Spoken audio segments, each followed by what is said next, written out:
When I was in high school, I had a punk friend I used to run into at shows a lot, and he was often with this really cute, skinny guy with long hair named Billy. I always thought Billy was hot. Fast forward about 2 years after high school, I found out Billy and I were attending the same college. He asked me online if I'd want to meet up with him between classes, and I said yes. I didn't recognize him at first, and apparently walked right past him. Eventually, he texted me and figured out where I was so we could go and hang out in his car. I was incredibly disappointed. He looked nothing like he used to. He had gained a lot of weight and cut his hair much shorter. I distinctly remember he was wearing ugly red pants that didn't fit his body well at all. They looked handmade in a bad way. He also kept talking about the fact that he had a Prince Albert, which I didn't care about. When he asked me out on a date, I said sure, what's the harm in it? It was rare for anyone to ask me out on a proper date. He picked me up from my parents' house the next night, and we went to the nearby theater about 7 minutes away. Unfortunately, once we got there, they wanted to see my ID for the movie, and I didn't have it on me, so we had to go back. He acted really annoyed and inconvenienced that I'd left my ID at home, even though it wasn't a far drive, and we were pretty early. Anyway, we get back to the theater and see Strange Wilderness. This movie had been in theaters for a few weeks at this point, so the theater itself was near empty. It was just another couple and an older dude by himself. Throughout the entire movie, Billy laughed at pretty much every single joke. Well, I wouldn't call it laughing. Really, it was more of a loud, high-pitched giggle. At first, I thought it was fake, but he kept giggling like that. It was really off-putting. After a short while, it became obvious that the other 3 people in the theater were no longer laughing at the movie's jokes, but at Billy's laugh. It was that ridiculous. As the movie wore on, I got more and more embarrassed. I remember thinking to myself, I'm never seeing a movie with this guy again. When we left the theater, he immediately turned to me and exclaimed, "Wow, that movie was awful. I didn't like it at all." What the hell? Then why was he giggling consistently for the entire thing? I was super confused. When it came time for him to drop me off, he stalled in the driveway and asked me to make out with him. I told him no, absolutely not, because my dad was weird and would definitely be watching us from his office window. He completely ignored my request, put the car in park, and started playing music. What did he put on? Barry White. I couldn't believe it. So I awkwardly made out with him to Barry White in his dirty car in front of my parents' house. I felt the same embarrassment I'd felt when we were in the theater. It took everything in me not to burst out laughing. I have to assume somebody told him to put that music on for girls as a joke, but he took it seriously. For the record, he was also a terrible kisser. We hung out maybe twice after that, but never made out again or anything. I remember at one point we were in a cafe, and he, accidentally, showed me pictures of himself to show off the Prince Albert. He said, "Oh my god, I'm sorry about that." And I cluelessly replied, "Oh, don't worry. It was so fast I didn't see anything." I never saw or heard from him again after that year. I haven't been able to search him online, but I'm sure he'd be just as unrecognizable and uninteresting as before.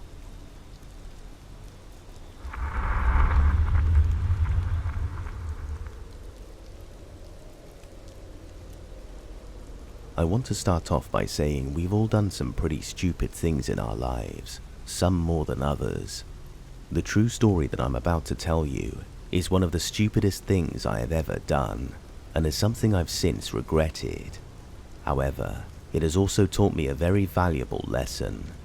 I've only told a couple of my good friends this story, and I've been contemplating posting this for a while now. So here I go. For those who don't know what Grindr is, it's a phone application for gay and bisexual men to create a profile consisting of a photo of them, with certain qualities listed such as age, weight, ethnicity, and height.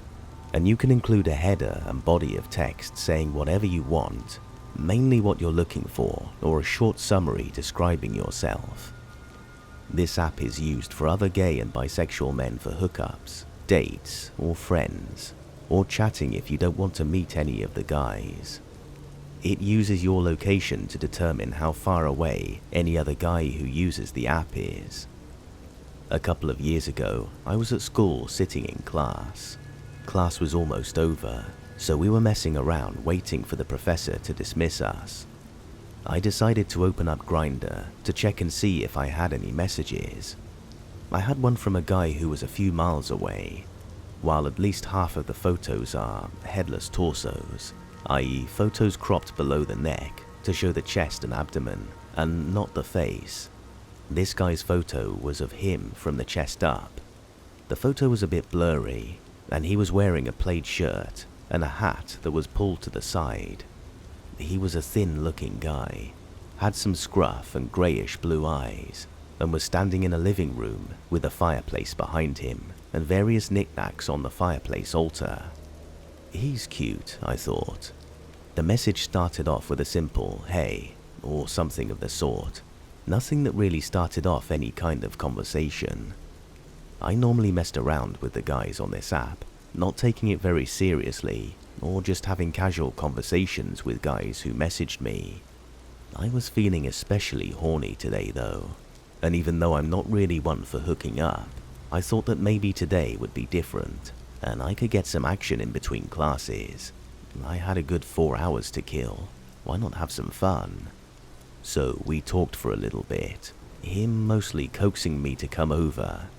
He would send me some explicit photos to coax me further, and after I rejected the invitation a few times, I finally gathered the courage to meet up with him, mostly overtaken by my horniness. So I asked for his address, and once he sent it to me, I left class early and headed out to his place. Mistake number 1. I arrived at his duplex, which sat in a quiet neighborhood located off the highway. I walked up to the front door and rang the doorbell and knocked, and also texted him that I was at his doorstep. Nobody opened the door, so I awaited his response, which came a few minutes later. He said, "Just so you know, I'm bi discreet." I replied, "That's okay, I don't care." He says, "Okay, the door is unlocked. I'm in the bedroom to the left at the top of the stairs. When you reach the top of the stairs, take your clothes off and come inside." By the last text, you would think red flags would be going off by now, considering that he didn't greet me at the front door, and is giving me directions on what to do in order to hook up with him. But I guess my horniness had dumbed me way down, because I obliged and walked into his house. Mistake number 2. The house was dark, only lit by sunlight. It was quiet too, and I got a bad feeling in my gut. Nothing strong, but something just felt off. Right in front of the door was the staircase, and to the left of the staircase was the living room, and further back was the kitchen. Note, at this point, I didn't think of seeing if the living room in the duplex matched the living room in the photo he had used as his Grindr profile picture. So I walked up the stairs, and as I neared the top, I heard noises coming from one of the bedrooms. Once I reached the top and listened for a bit, I realized that the noises were sounds of porn blasting from the speakers of a computer that sat somewhere in the upstairs area. I opened up the door to the right of the staircase, even though he told me that he would be in the bedroom to the left of the top of the stairs. Inside the room to the right was a clean, empty bedroom, and I realized that that was where the porn sounds were coming from. "I'm over here," said a voice from behind me. I turned around to face the door to the left at the top of the stairs, which was cracked just a smidgen and appeared to be dark inside. I'll be honest with you, I have no clue what I was thinking when I did this, but here is where mistake number 3 comes in. I got undressed and left my clothes and shoes at the top of the stairs. I opened the door and walked in, leaving the door open, I couldn't see anything. It was completely pitch black inside the room, except for a slither of light that was escaping from what looked like a blanket or a curtain covering up a window. Not even enough light from the upstairs area could light up the room. It was like a void of darkness. "I told you I was going to be in this room," he said. His voice sounded a bit nasally and higher pitched than I imagined it would have sounded, judging by the photo he had set as his Grindr photo. "I know, I just heard some noises from another room, and figured you would be in there for some reason," I replied.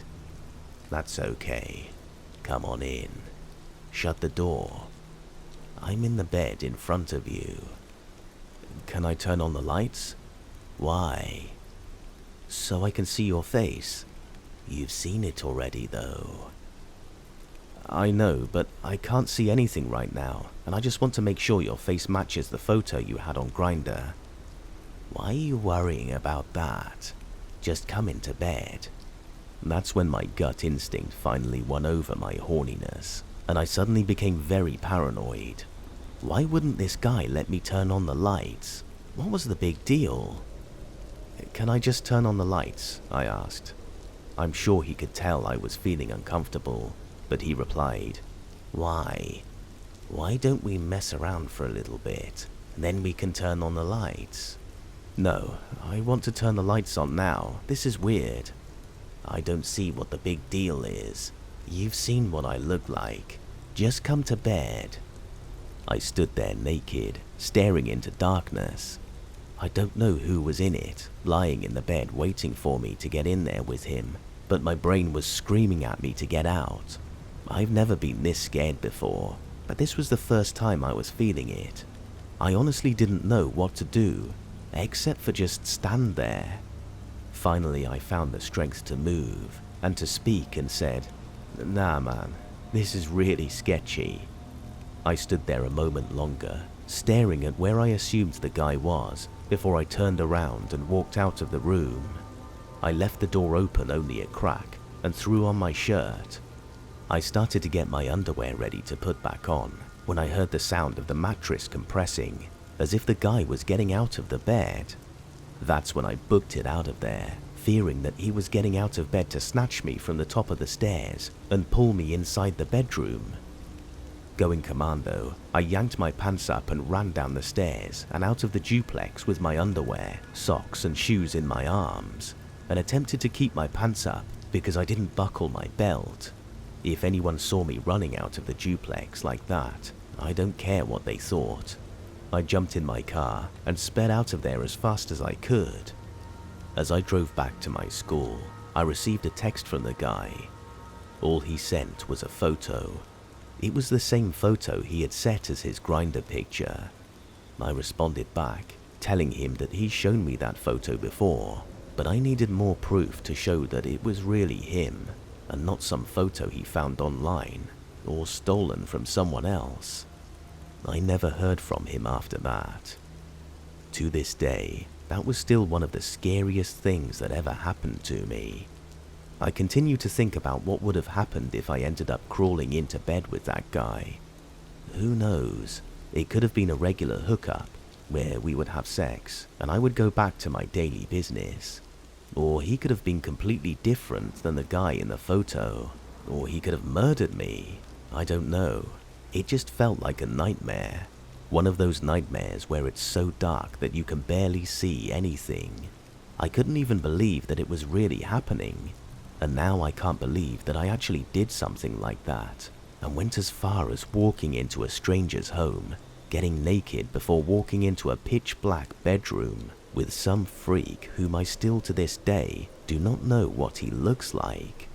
It's one of the stupidest things I've ever done, and because of it, I know that I will never do something like that again.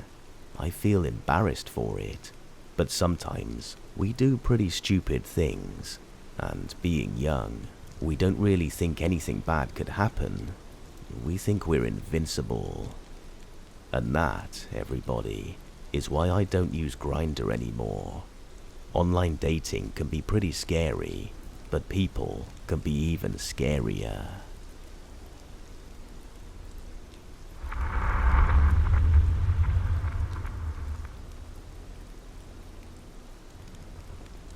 So this is from about 4 or 5 years ago when I was in grad school. I've always had a lot of difficulty navigating the dating world, and at least I finally know why. I'm on the autism spectrum, so I have a lot of difficulty with eye contact, interpreting body language and facial expressions, and reading people's intentions. However, at the time, I didn't know I was on the spectrum, so I was super self-conscious about my lack of dating experience, was consequently questioning myself, felt stupid, and believed anything that went wrong was all my fault. After some encouragement from friends, I signed up for OkCupid and decided to give it a try. I received lots of requests for hookups, which I ignored because that's definitely not what I was looking for. I had some conversations with a few guys, but they were only short-lived. Finally, this guy, let's call him Roger, messaged me and seemed super interested and charming. His messages were littered with compliments that were nice to hear, seeing that I had really low self-esteem. He also worked as a musician, so it was nice to have that in common because I was going to school for music. I decided to give it a whirl and met up for coffee. We get to the coffee shop and he's waiting with a huge bouquet of roses. Spectacle usually makes me very uncomfortable, but I thought the gesture was very thoughtful. He pulled the chair out, gesturing me to take a seat, and we began our date. After a series of compliments, he began to list all of the things he absolutely would not tolerate in a relationship because he, quote, was worth more than that. I kind of figured, whoa buddy, slow down, this is date 1. But I also figured it seemed perfectly reasonable to state what you're looking for and not looking for. Anyway, the date ended, he paid for the coffee, I thanked him, and agreed on a second date. The coffee date had to be very brief because we had a limited time to meet that day, and I didn't feel I could get a solid yes or no yet.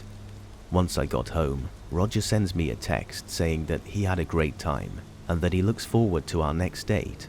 I say thank you, that I look forward to it too, and then went to bed. The next day, I go to class as usual.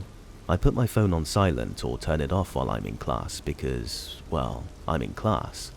Once I have my first break, I look at my phone and see dozens of texts from Roger. They started with good morning and more compliments. They sounded very angry that I wasn't responding. I texted him back apologizing, saying that I wasn't ignoring him and that I simply couldn't text while I was in class. He called BS on it, saying it's not that hard to send a text, and essentially saying something along the lines of, I really should bail on you for being so rude and inconsiderate, but I'll give you another chance since you're so pretty and seem apologetic. He also went on about how he was such a nice guy and all he wants to do is have his kindness and effort be appreciated. Since I assume everything is always my fault, I apologized. Our second date comes and we agreed to do something outdoors since I was dog sitting. He said he liked dogs and that he didn't mind, so we went to an outlet mall where they had plenty of places to sit outside. The whole time we are talking, I noticed that he refused to walk next to me and mostly stood very close behind me. He kept shifting around, and I noticed he had moved himself to essentially act as a shield anytime another guy was anywhere near me. I asked him about it, and he responded saying he's, quote, old school, and was simply interested in looking after my safety. Seemed odd, since I'm literally walking a large German Shepherd mix in a public place and in broad daylight. I felt like I was made out of glass the whole time. Once we get to where we were eating and sit down, Roger opens with a barrage of concerns he has about me. He starts by saying I've insulted him by accepting all of his compliments without, quote, returning the favor with compliments of my own. He said he didn't feel he deserved this because of how nice he has been to me. Being the naive idiot I was, I thought it somehow made sense. I internally screamed at myself for being rude, since Roger's not the first person to accuse me of being rude for something I didn't even realize I was doing. He also said that since this was date number 2, he was, quote, making an investment. Yeah, he actually said that, and that I needed to do the same. He told me that even though we weren't official, that he expected any woman he went on more than one date with to be exclusively seeing him and nobody else. He didn't want to put in the money and effort if it meant she'd only pick someone else. I was literally being talked to like I was a child. I didn't say anything at the time because I actually felt like I was in the wrong and completely froze. Once we finished eating, I offered to split the bill with him since I didn't want him to feel he needed to pay for everything. I told him it would make me feel better knowing I contributed. Roger responded by saying no, and that I could contribute by showing him the appreciation he, quote, deserved. After the date ended, I felt completely burned out and exhausted. A few days later, I went to lunch with some guy friends who had lots of questions about my date. I didn't really want to talk about it since I was embarrassed and confused, but agreed because they all seemed so excited. I asked for as much dating advice as I could since I felt I had no idea what I was doing and that I felt I was disappointing Roger. When they asked me to elaborate, I explained what happened. They seemed shocked and super upset. Again, I thought it was me, but to my surprise, they were all pissed off at him and explained this was super predatory behavior. They explained to me what a nice guy was and that Roger was trying to weaponize my misplaced guilt and issues with low self-esteem to paint himself as this amazing man that's being victimized and taken for a ride. Needless to say, I told Roger I didn't think it was going to work out and no longer wanted to see him. Of course, he complains that nice guys finished last, and that I wasted his time and money by leading him on. I'm much more verbal now with friends if something doesn't feel right, and aware that if you have to constantly talk about how nice you are, you're probably putting up a front. So yeah, nice guys, never again.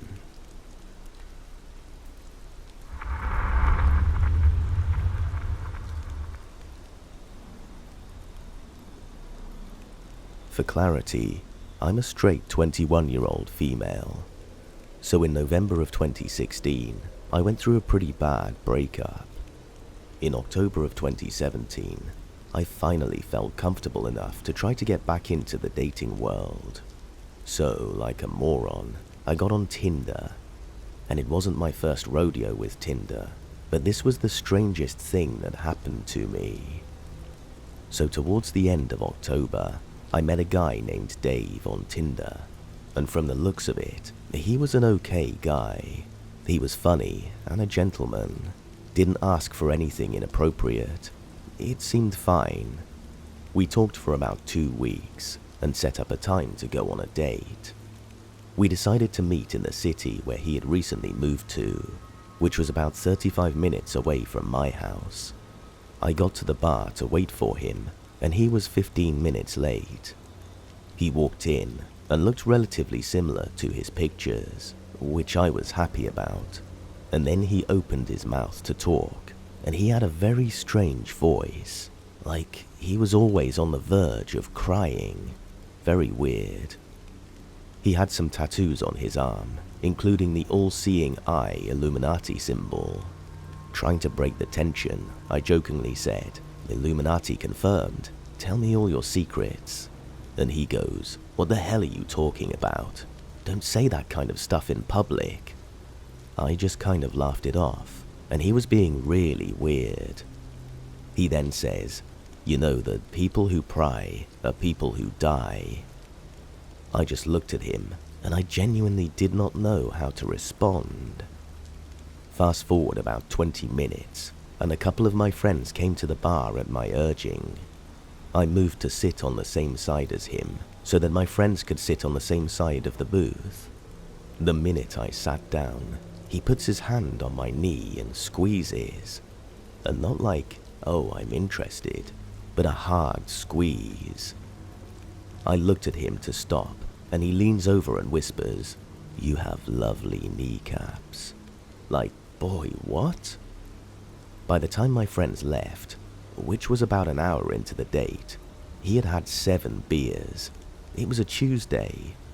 As I go to close my tab, he stands behind me, and he has a boner, full mast. I very quickly signed my receipt and stepped away. As I'm getting ready to say goodbye, it starts raining, and he then informs me that he walked to the bar from his house and asks for a ride home. Reluctantly, I agree, and on the very short drive to his house, he informs me that it's not actually his house and that he is living in his sister's basement.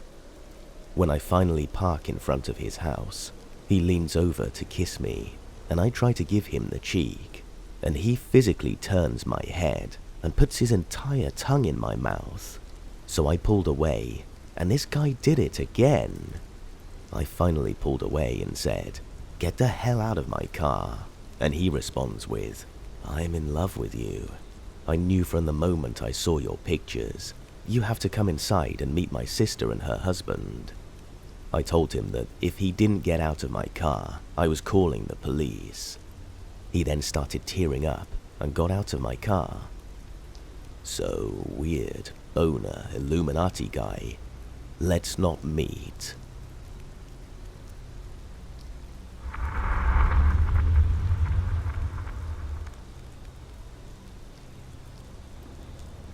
This happened back when I used to get on Grindr, but it always reminds me of how glad I am that I'm no longer doing the online dating thing. For those unfamiliar with Grindr, it's a gay dating app that shows guys nearby. It makes you use your location while using the app, but it doesn't give your exact location unless you send it to the person directly. Anyway, I got a message from a blank profile. No name, no pic, and no bio. The only thing that popped up was how close he was. Less than a mile. This happens a lot, because there are a lot of closeted guys out there, especially back then. Being an overweight guy in the gay community, I had to take anything I could get, because most gay guys in my community wouldn't even give me the time of day. He started off nice enough, introduced himself as Jesus, and asked how I was doing and all of that sort of small talk. He told me he was into chubbier guys, and after exchanging pics, we both agreed that we found one another attractive. He asked me if I'd like to come over to play video games and maybe have some, quote, fun. I'd only met a couple of guys off Grindr, and although we had some good times, it ultimately didn't pan out. However, I had met them somewhere public first, so I had never met anyone at their place or had anyone come over to mine. I figured it had been long enough, and some casual fun might be nice. Plus, he was really cute, and actually my type. He agrees to come pick me up, since I'm only a few blocks away. Apparently, he lived in the nearby trailer park. I decided I'd like to shower first, and he says he'll head over.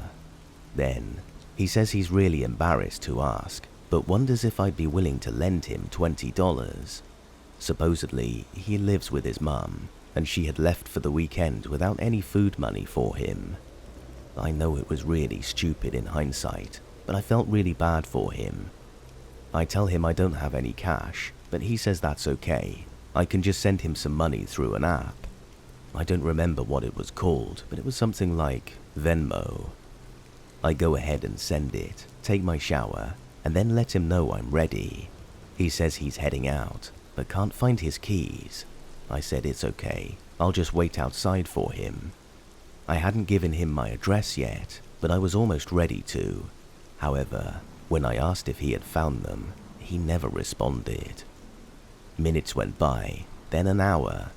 I messaged him again to ask if he was still coming, and I could see him going on and offline, so I know he read my messages. I finally just accepted he was ghosting me and probably just wanted money. I messaged him one last time and told him that it was pretty messed up, as well as explained that had he just asked, I would have given him the money without having to go through all of that. What can I say? I can be a softie sometimes. Fast forward a couple of weeks. I never heard back from him, so I just blocked him. I get another message from someone on Grindr relatively close to me. His profile is also blank, which raises my suspicions. He tells me he's also into chubbier guys, which really makes me suspicious because it's highly unlikely two chubby chasers lived so close to me. We trade pics again, and it's a different guy. However, he suddenly asks for money again. In Grindr, you can create as many accounts as you'd like. All you need is an email address. There were tons of spam accounts on there that are automated. It was a real pain. Anyways, I called him out because I was like 95% sure it was Jesus. At first, he acts like he doesn't know what I'm talking about, calls me crazy, then blocks me. I felt a little bad because I thought maybe I had made a mistake and just chased off a guy for nothing. Then again, his sudden offensive reaction made me have doubts. Now to the let's not meet part. Weeks go by, and every so often this guy tries to fool me, even though I don't fall for it. Eventually, I blow up on him and ask him what the hell his problem is. We start going at it, and eventually he says, "You won't say anything to my face." I tell him that I would gladly tell him to screw off in person. Not that I expected him to actually show up this time. He responded with, "Alright, we'll see about that. Be there soon." Now, I was a little worried at this point because it crossed my mind that he may not actually be gay and might be some homophobe looking to bash some gay guys. My mind always goes back to those men who have been murdered after meeting up with someone on Grindr. However, I realize I never gave him my address. So I say, "Nice try, but I never gave you my address." He goes, "Yes you did, stupid. You just didn't know it was me. Be ready, I'm on my way."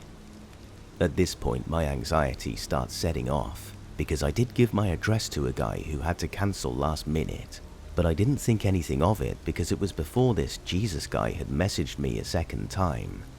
I tried to think about what to do, so I decide to try and document his threats. I say, "I know I didn't give you my address. Besides, what do you want with me anyway?" He replies, "You'll see. I've got something for you."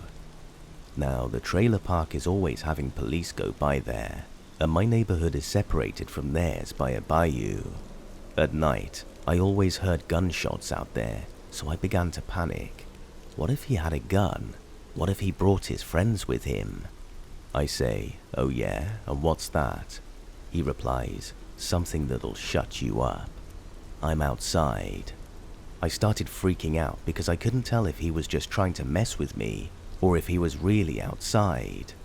I had been screenshotting everything and sent it to the Grindr admins to report him for credible threats of violence.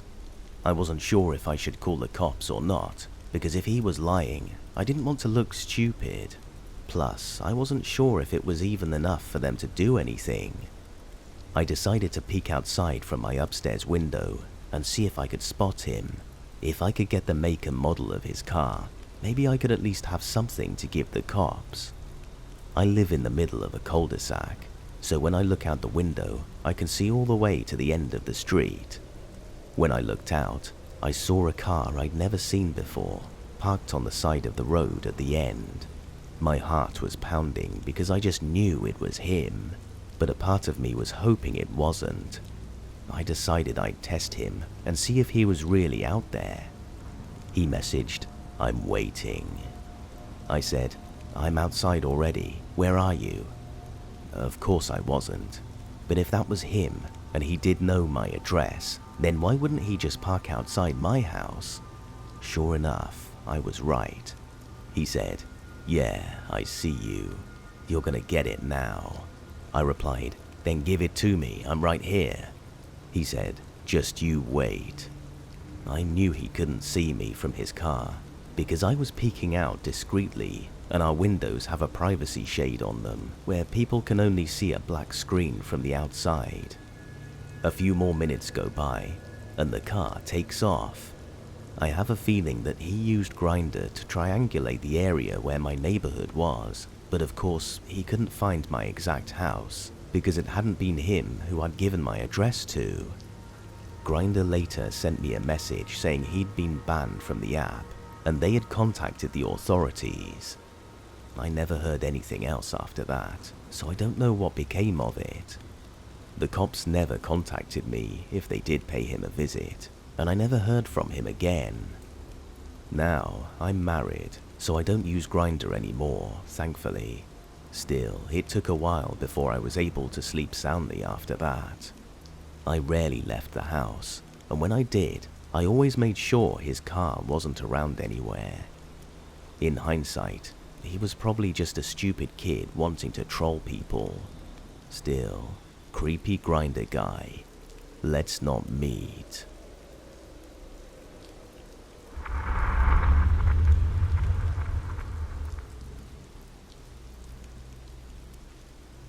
This happened my freshman year of college. Tinder was new, and everyone at my university was on the app. I joined to see what all the fuss was about. Looking through profiles, I found a few guys that were really interesting, and this one guy in particular caught my eye. We will call him Walter. I swiped right on Walter, and we matched. I was excited and kind of giddy because he was super attractive. He messaged me and I got butterflies in my stomach. We messaged on the app for maybe an hour. Typical conversation is happening. I asked what he did for a living. He asked what my major was. Harmless conversation. After a while, he asked for my number so we could text instead of message on this app. I gave it to him. He seemed nice enough. We messaged back and forth for a few days. Lots of flirty conversation and plans to hang out finally occurred. By the fourth day of conversation, he started calling me babe, which gave me mixed feelings. It was cute, but also a little weird. We didn't really know each other and had never met. I ignored it and continued on with the conversation. He started saying he wanted to be exclusive and he really wanted to see me in person. He was begging me at this point to come to his apartment to cuddle and watch movies with him and his dog. I told him that our first meet needed to be in public. I would not be going to some stranger's apartment. He said I was overreacting and kept begging. I ignored him for the rest of the night. The next day, he apologized and said he understood we needed to meet in public, so we made plans that weekend. The weekend came faster than I expected, and it was the day we were supposed to meet. Something just felt off, and I decided to back out. I texted him apologizing, saying my mum wasn't feeling well and needed to come home to help her with some house chores. This made him annoyed, and he said, "Your mum is a big girl. If she needs you, she can call you. Just come over, and you can leave whenever to go help her. I really want to see and kiss you." I told him no, that I would be staying with my mum that weekend, and that was that. I only lived about 30 minutes from home, so I actually did go home to see my mum that day. After what he said about my mum, I started ignoring him, and the texts started rolling in. Text after text. "Babe, I'm sorry. Please come over. Babe, I miss you. Are you going to come over?" I planned on replying the next day that I was just busy with my mum. Then he started calling me. I had a total of 45 missed calls within a 2-hour period. He left voicemails saying he was sorry and he just missed me and wanted me to call him back. Similar voicemails continued almost the entire time I was home. My roommate texted me shortly after I finished dinner with my mum and asked if we could go out that night. I agreed and went back to my university dorm. Suddenly, the calls from Walter started to increase again. More texts, voicemails, and he started messaging me again on Tinder, asking why I wasn't replying to him. I wasn't planning on replying until I got a message on Instagram that said, "Why didn't you tell me you were coming back to town tonight?" Getting this message really freaked me out. I replied to him and said, "Sorry, I've been busy with my mum." "How do you know I was back in town?" He said, "Well, I checked your Tinder, of course." Tinder doesn't tell exact locations, but has a within 1 mile status. This really freaked me out, and I messaged him back and said that he was being really creepy. He seriously had to be constantly refreshing my profile to see the distance change. The messages, calls, and voicemails continued. All were him now apologizing for making me feel weird about him knowing where I was. He was just, quote, worried about me. We had been texting for less than a full week. Less than a week. I told my roommate about it, so she decided to stay in that night. The last straw for me was getting a message saying, "Look, I'm really sorry. I'm outside your dorm with flowers and chocolates. Please forgive me." Oh, hell no. I called campus security and told them about this guy, and they never found anyone waiting outside any of the doors. I'm assuming he was in his car waiting for me to reply. I blocked him on all socials, phone number, deleted Tinder, and have never been back on since. I have seen him once out and about in the town, but he never recognized me, thankfully. Walter, if you ever read this, I'm glad we never met. Thanks for making me second guess every single guy I find attractive.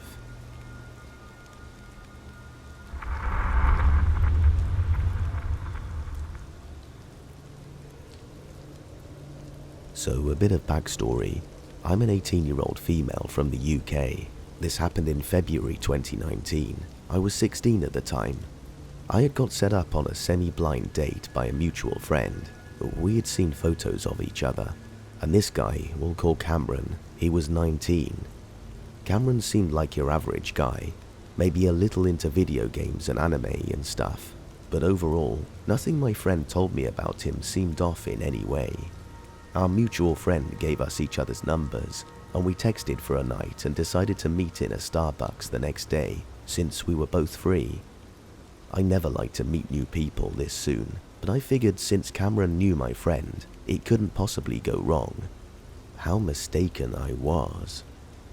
I arrived slightly early, ordered my coffee since I never like guys to feel they have to buy for me, and parked up on a seat facing away from the door and pulled out my book. I'm there maybe 15 minutes chilling out, and I get a text saying he's here. So I'm like, great, I'm at X table.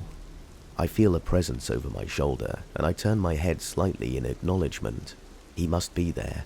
Before I even get a chance to squeak out a hello, his lips latch onto my neck, and he starts sucking on my neck.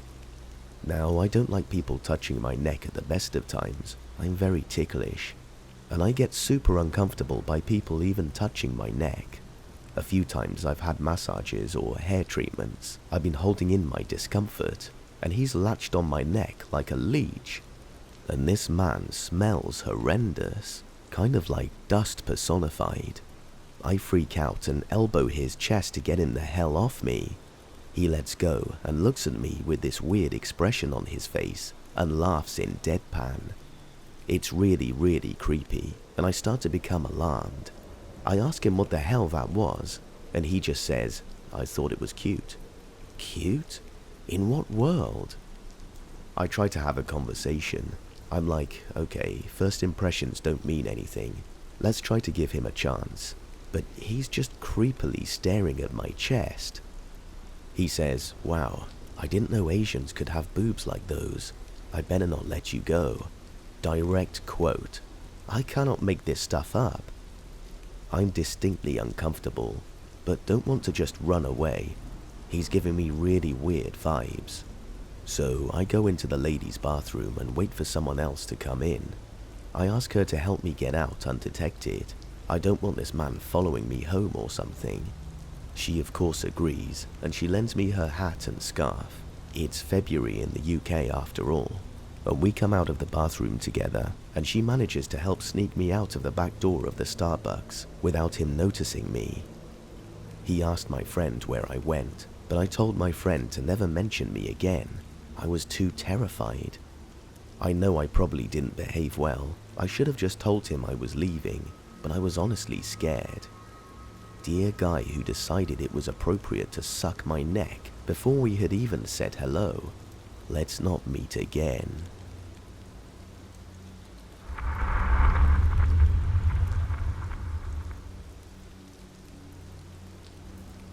I had been sent to Korea from my university a few years ago. They told me for my major I had to go somewhere in Asia, and my friend had already talked up Korea for me. I knew nothing about it, but I decided what the hell, and I embarked on a semester-long trip. I only had one serious boyfriend in my life, who I had broken up with a few months prior. I also don't enjoy one-night stands, and wasn't digging the dudes in the clubs in Seoul, but I still wanted to have some sort of romantic experience, I suppose. So my friend recommended I use this dating app to meet English-speaking Koreans. That way I could meet someone and experience the actual dating culture. I thought, I'm young, so why not? I was just so eager to have new experiences. Maybe it sounds dumb to try dating in a foreign country, but it worked out for me, eventually. Just not the first date. I met him on a dating app after being in Seoul about 3 weeks. Let's call him Tim. I still didn't know the culture or city very well, and was a bit naive about everything. He eagerly wanted to meet for a date after talking to me, and he seemed nice. I should have asked more questions, and I should have noticed that he was not giving me many details about himself.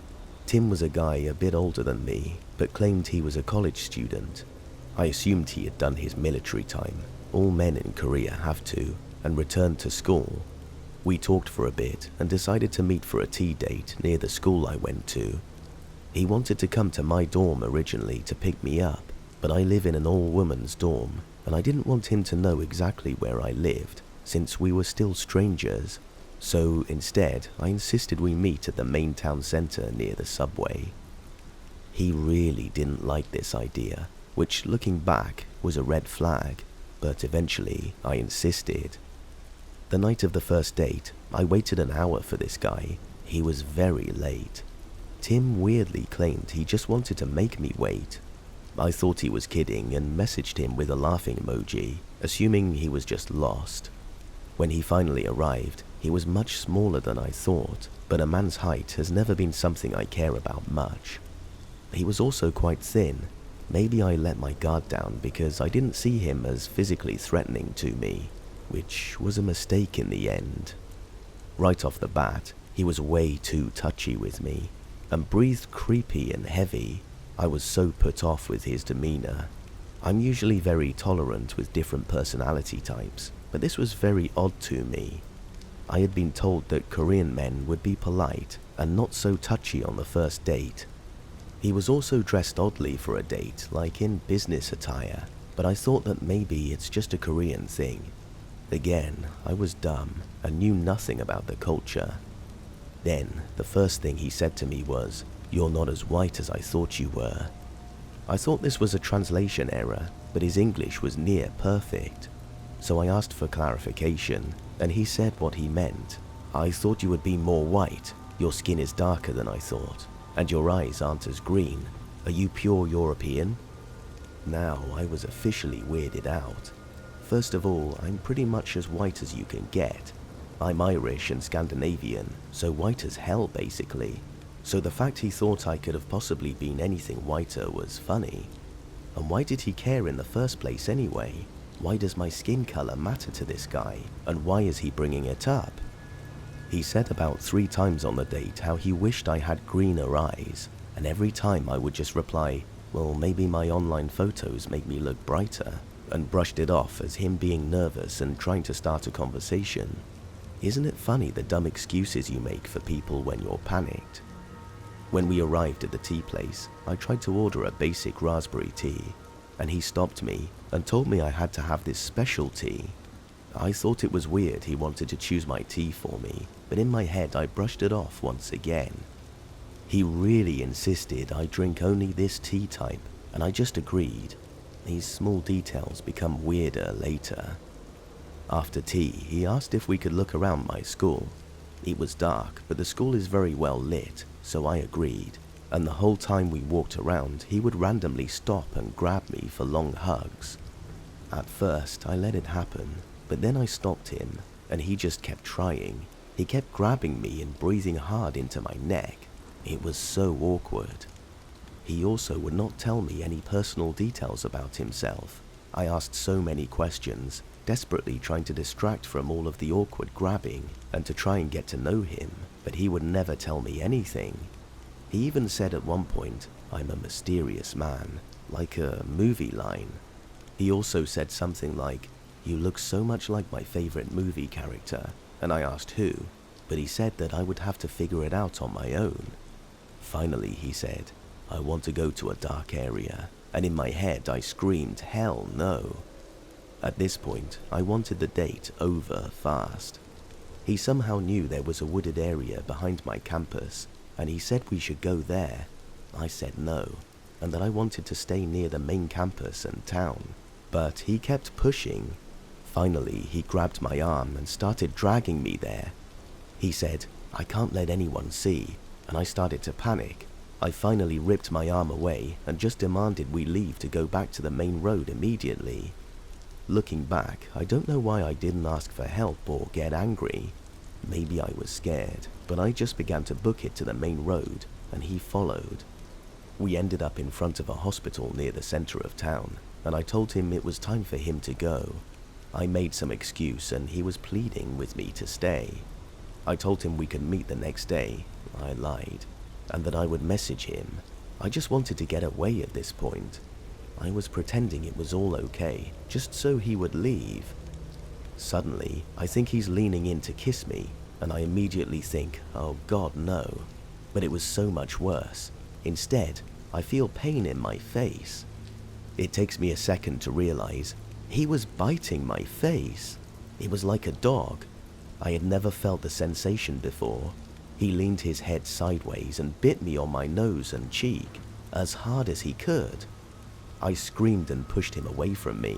His face looked so freaky, and I barely had time to react in words. Instead, I ran up the sidewalk until I saw a convenience store on the right. I ran to the back of the store and bent down and started to cry. The man who owned the store started to yell at me, but I couldn't explain my situation. I just begged him in English to let me stay. I ended up having to buy a popsicle to stick around. God, I wish I had learned some Korean by then. I guess Tim didn't follow me. I peered outside the store and didn't see him. I texted a friend and waited for them to get me to take me back to my dorm. On the way, I messaged Tim and basically told him to stay away from me. I told him he was a creep and that he shouldn't bite women, and something along the lines of me calling the police, and then I blocked him. I was so scared to walk around my school after that. I was afraid he would find me somehow. I'm so thankful I never let him pick me up at my dorm. I called my mum to tell her what had happened, when suddenly she said, "Wait, what did he ask you?" She then put some details together and realized that all of these weird things had to do with 50 Shades of Grey books. At first, I thought she was being silly and overthinking a bad date. I thought she was joking, but oh God, she was right. She had recently seen the movie or read the book or something and knew the details. The eye color, the way he dressed, and the tea he made me drink, and the random lines he said. It all matched the books and movie for his dirty little fantasy. My mum thinks he picked me because I looked like the girl in the movie to him. It explains why he was so fixated on my appearance and his whole thing with the biting and trying to dominate me. Even if it wasn't his intention, I later learned that there are a few creeps who seek out foreign girls to dominate and have sex with as like a prize. They call it riding the white horse or something along those lines. On a happier note, this bad experience didn't stop me. I eventually met someone else in Korea and we ended up falling in love.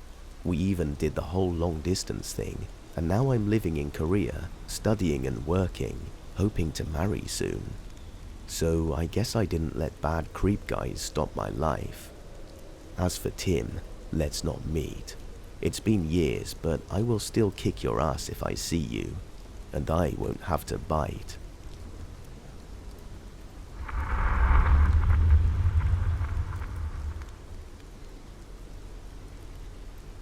This story kind of creeped me out. It happened about 9 years ago and sometimes comes into my mind. It really creeps me out. So I was on an adult dating site. One of the fetish types. I know, don't judge me. I was looking for some fun. Anyway, I was stupid and gave out more information than I should have. I was chatting with a guy. He had asked me at some point what I did for work. At the time, I was working at McDonald's, so I told him. He asked which one. I stupidly told him which one. We chatted off and on. We hadn't been chatting for too long. I also stupidly gave him my phone number at some point. He would talk about how he wanted to meet me on my break and have some fun. I told him no thanks, I don't bring my lifestyle to my job. Anyway, so I checked my messages just before I was due to clock out of work. It was lucky that I did. He mentioned that he was at my job and told me what he ordered. I think it was a Big Mac meal. I was like, okay. Well, don't expect me to do anything with you. I'm not interested. He then got upset and wasn't accepting that I wasn't interested. I was also scared because I had sent him a face picture of myself, but I had never received one from him. I really wasn't too interested in him, so I decided I didn't need a face picture since I wasn't going to meet up with him. His interests weren't what I was looking for, and I have a hard time straight up saying not interested and just slowly start to ghost whoever I had no interest in. Now, luckily, I hadn't told him my work schedule, so he didn't know that I was about to clock out. So, after clocking out, I told one of my managers that I was on a dating site and some guy just showed up to my work, and I have no idea what he looks like, and that I was going to hang out in the back in the break room for a bit. Luckily, she didn't judge me and was like, oh, okay. So I waited about half an hour before I left. I didn't have a car at the time and had to walk home and was afraid he would see me and try to pick me up in his car. Luckily, no one followed me, so I was in the clear. So, creepy guy, let's not meet. I don't think he ever messaged me or I ended up blocking him or something. It really creeps me out that some random person just decided that he would show up at my job and expect me to want to meet up with him. So, yeah. Now I just give a vague response as to where I work now. I don't work in the same town I live in, so it would be hard to pinpoint my exact location. This opened my eyes and made me more aware of the information I give out to strangers.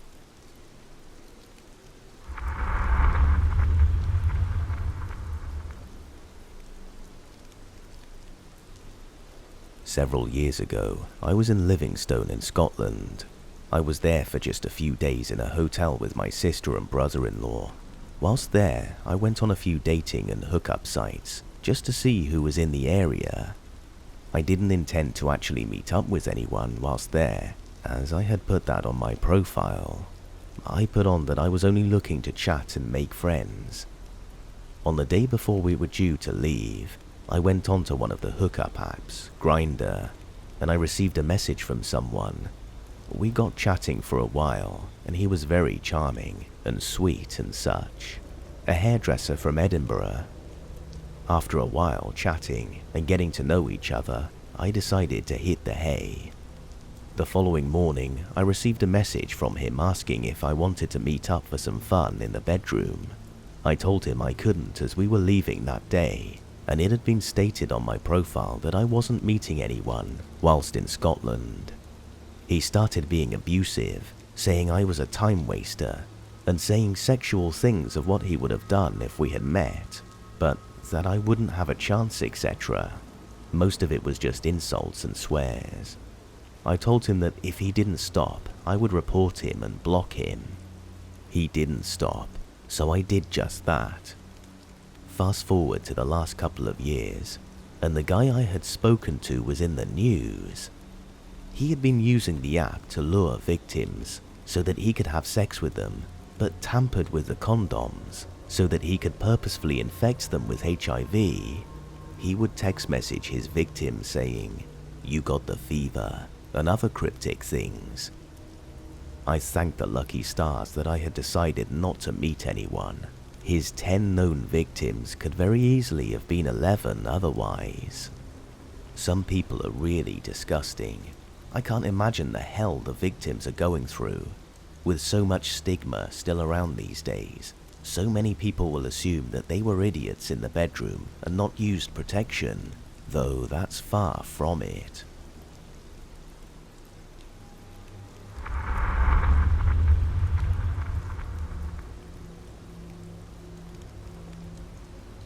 I've been drugged or roofied 3 times, once in high school and twice when I was in college.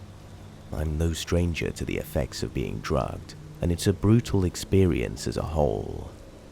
My worst was my 3rd and hopefully last time it had happened.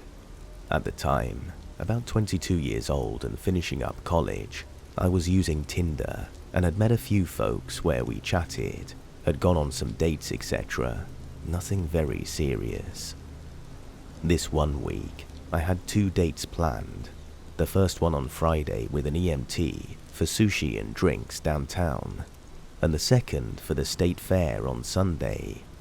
Come Friday, I ironically had left a note for my roommate at the time with the EMT Tinder guy's name, his Facebook info, and general info because of my hyper paranoia.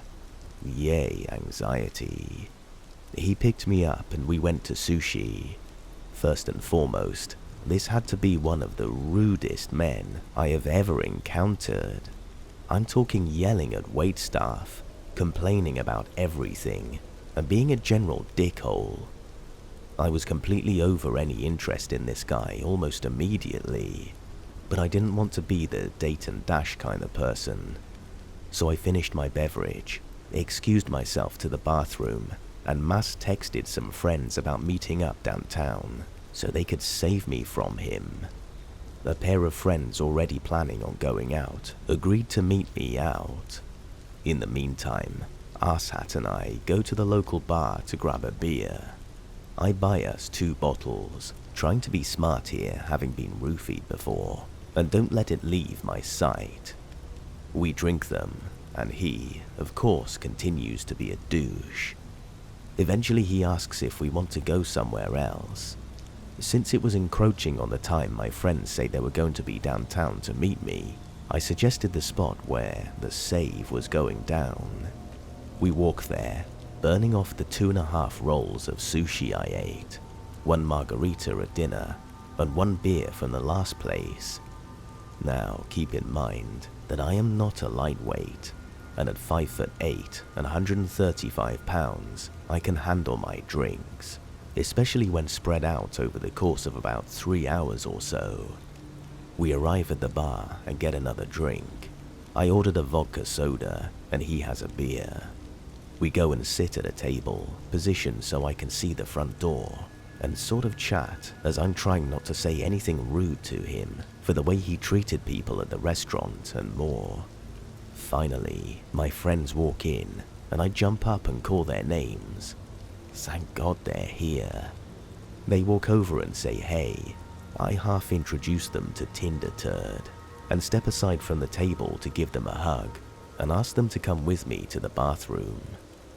I turn back towards the table where the guy is sitting, also where I left my drink for about 2 minutes. Stupid me. And my friends and I head to the bathroom to plot my escape strategy. The plan was for me to go with them to the bar to get a drink.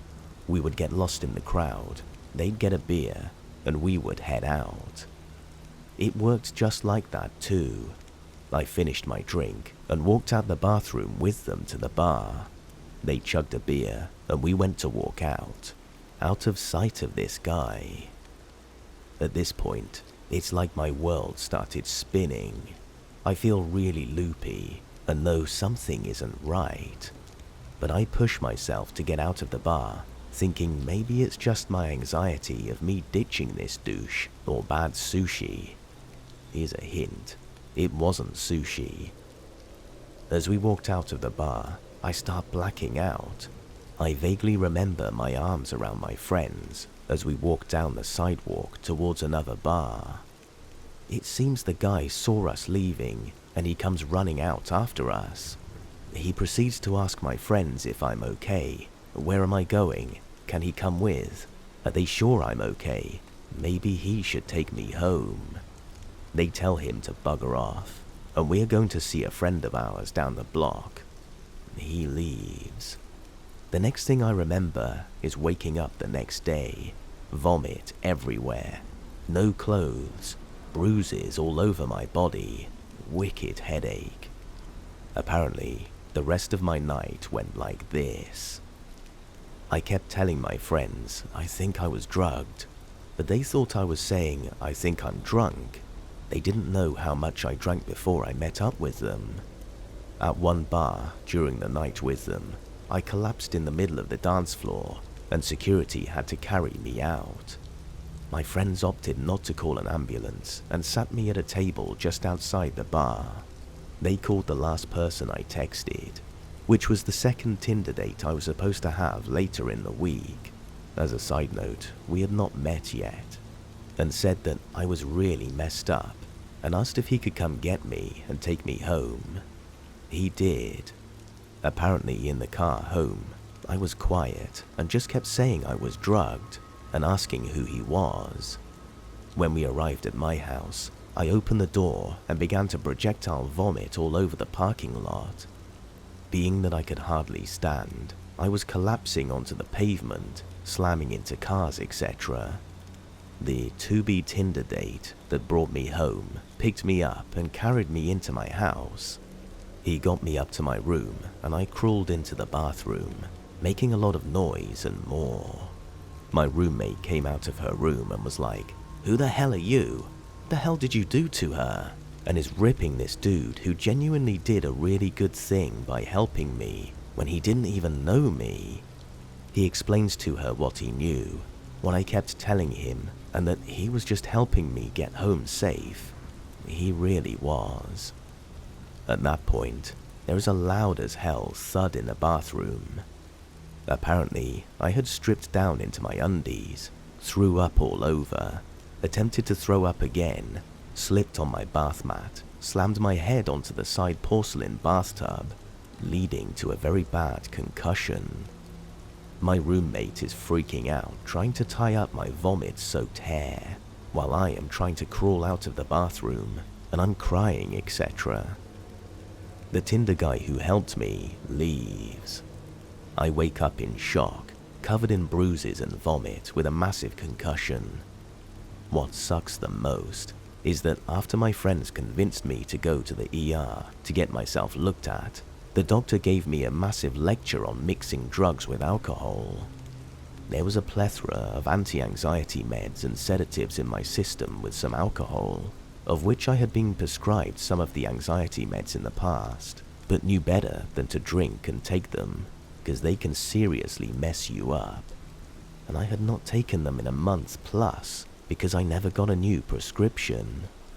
I tried to explain this to the doctor, but she rolled her eyes and alluded to the fact that I had seemed like someone who enjoyed a good time, and should try to be safer in my decisions next time.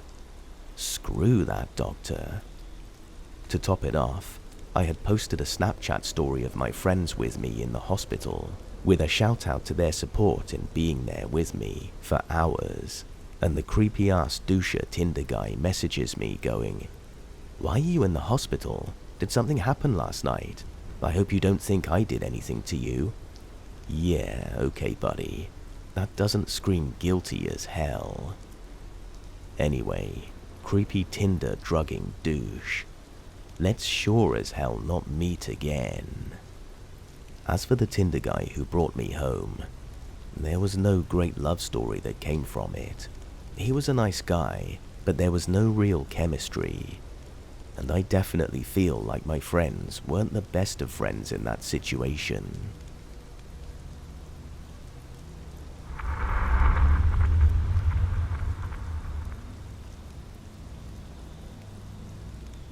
In 2015 I met, let's call him Ryan, on OkCupid. I was 18 at the time and he was 20. We talked for a month or two and then went on a few dates, and after 2 months we had our first kiss and became official. He had moved to my state from California and told me it was because of a bad breakup with his ex of 3 years. I didn't really dig for more info, stupidly, because he was a good old-fashioned kind of man and I loved it. He opened doors for me, which is a really low bar to have, but was the first time anyone had ever done so for me, so I was smitten. He genuinely cared about my interests and my well-being, even cooked and would bring me lunches sometimes. Fast forward to January 2016, my grandmother was in hospital. He took off work and stayed by my side the whole time, only leaving to make food runs, or runs to my parents' house for things we needed. Sadly, on the third day, my grandmother passed. I stayed at his place and he had to force me to eat because I was so depressed. I didn't want life to just go on without her. My mother recommended I move in with him so I could have the best emotional support. Eventually, after lots of care and therapy, I got better, but was still very depressed. Then disaster struck again in March when I got a phone call from my mother and asked me to put Ryan on the phone. His face grimaced and he said, "Okay, I understand." He then handed the phone back to me. My mother then tells me that my grandfather, who had moved in with her after my grandmother's passing, had also passed away. She and my family had come home from a baseball game and had found him in the backyard. He couldn't live without my grandmother anymore.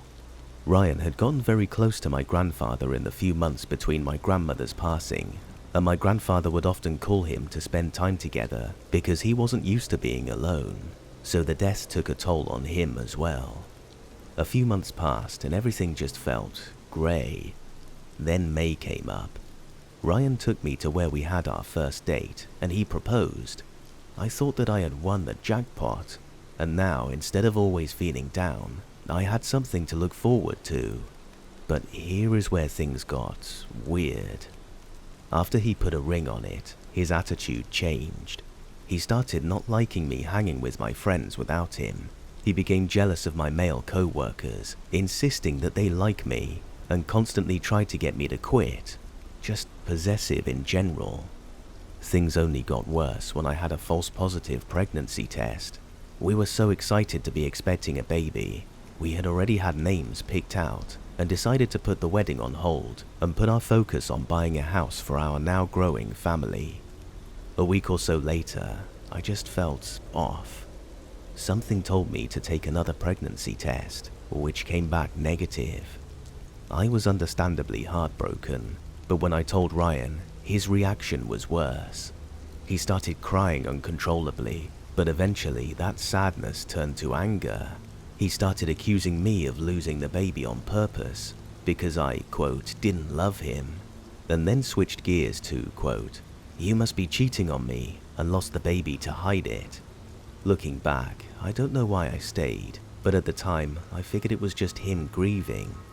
He continued to accuse me of cheating for months. I took a shower after work. Suspicious, must be cheating. I smiled at my phone, must be cheating. He even went through my phone while I was asleep and deleted every guy in my phone besides him, my brother, my dad and my stepdad. Then started making me send him Snapchats with random objects with timestamps to prove to him I was where I said I was. Eventually, somehow, we got past it and decided to move in with my dad so we could buy a house faster. I picked up a second job for extra money to go purely towards our home, and Ryan decided that since I had 2 jobs, he could just quit his. With his newfound free time, he started buying cars, fixing them up, and selling them for more money. He also would use this time to stalk my social media and questioned any guys that liked my posts, and eventually started going through our phone bill to see the numbers I was texting. He then found the breaking point. He discovered I sent more texts a month than he did, which to him was evidence that I was cheating because I, quote, have no friends. He brought this up to me one night, and I was able to talk him down and explain to him how insane that was, even showing him that I only texted him, my mum, my female best friend, and my boss, with the occasional text to my dad or uncle. We go to bed, and the next morning he goes on about it again, so I say I'm not having the same fight twice and walk out of the room. And what did he decide to do? He takes my car keys and steals my car. He starts texting me about how I never loved him and that I can go ahead and report the stolen car he doesn't care anymore, and that he, quote, might as well drive off a bridge. I finally convince him to bring it back. I get in the car and go to my mum's, and I broke it off with him. But the story doesn't end there. Oh no. He then says he only does crazy things like that because he has depression, and I ignore him if he doesn't do something crazy. He promises to get help if I give him another chance. My dumb self believed that and agreed, but only if he would go to a psychiatrist. He goes for about 3 months, gets diagnosed with bipolar depression, and is put on a treatment plan. Things start looking better. Then all of a sudden they go bad again. He then told me he stopped going because they, quote, wanted to take his guns, and he stopped taking his medicine and flushed it down the toilet. I broke it off with him again because he broke his promise. So then he started stalking me. Anytime I added a new male friend on Facebook, he would message them to leave me alone and that I was a cheating whore. He told me that he, quote, hopes the next guy I date beats and abuses me so I learn to appreciate him. He would show up at my work and hang around my whole shift, trying to brag about insert random Tinder girl of the week here. He even figured out where my new apartment was and tried to get my roommates to let him in.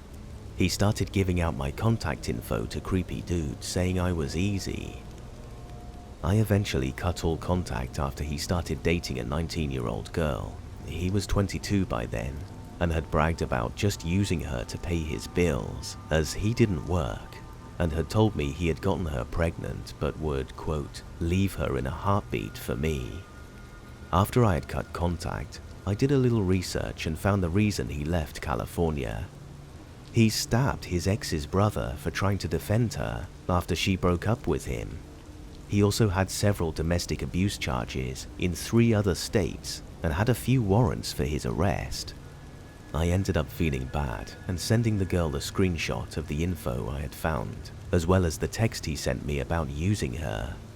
She didn't believe me and said I was just, quote, his crazy jealous ex, and then blocked me. As far as I know, they have 2 kids, and she is still the only one who works. But yeah, Ryan, let's not meet.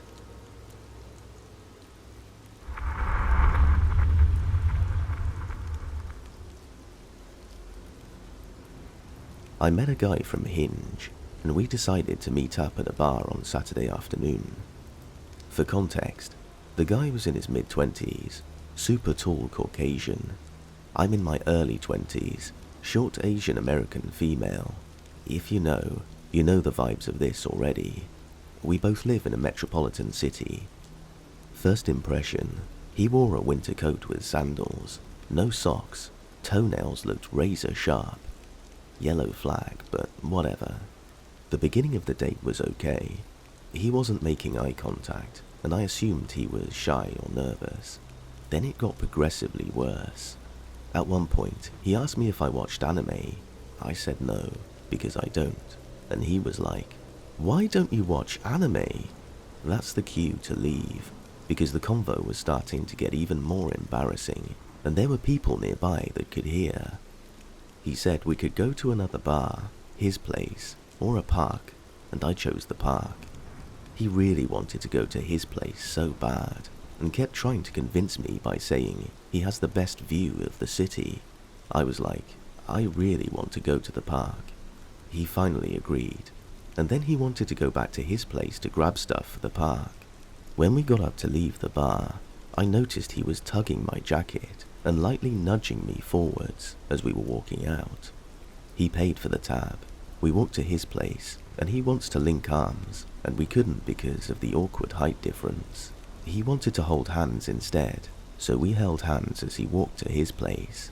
Then, walking up to his place, he kept on trying to walk faster than me, and continued to look back to see if I was still following him. We arrived at his place, and it looks like a tornado passed by. He still wanted to stay, but I was like, no, let's go to the park. He randomly hugged me, and then gathers all of the stuff. On our way out, he blurted out, "You should invite me to board game night tonight."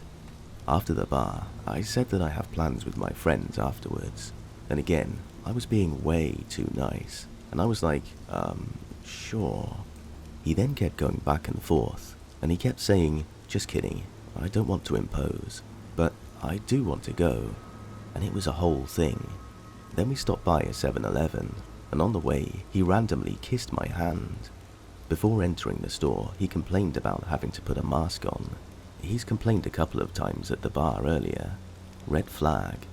Upon entering, I opened the door for us, and he loudly said, that was the weakest door grab as we walked in. While we were in the 7-Eleven, he was tugging and nudging me around.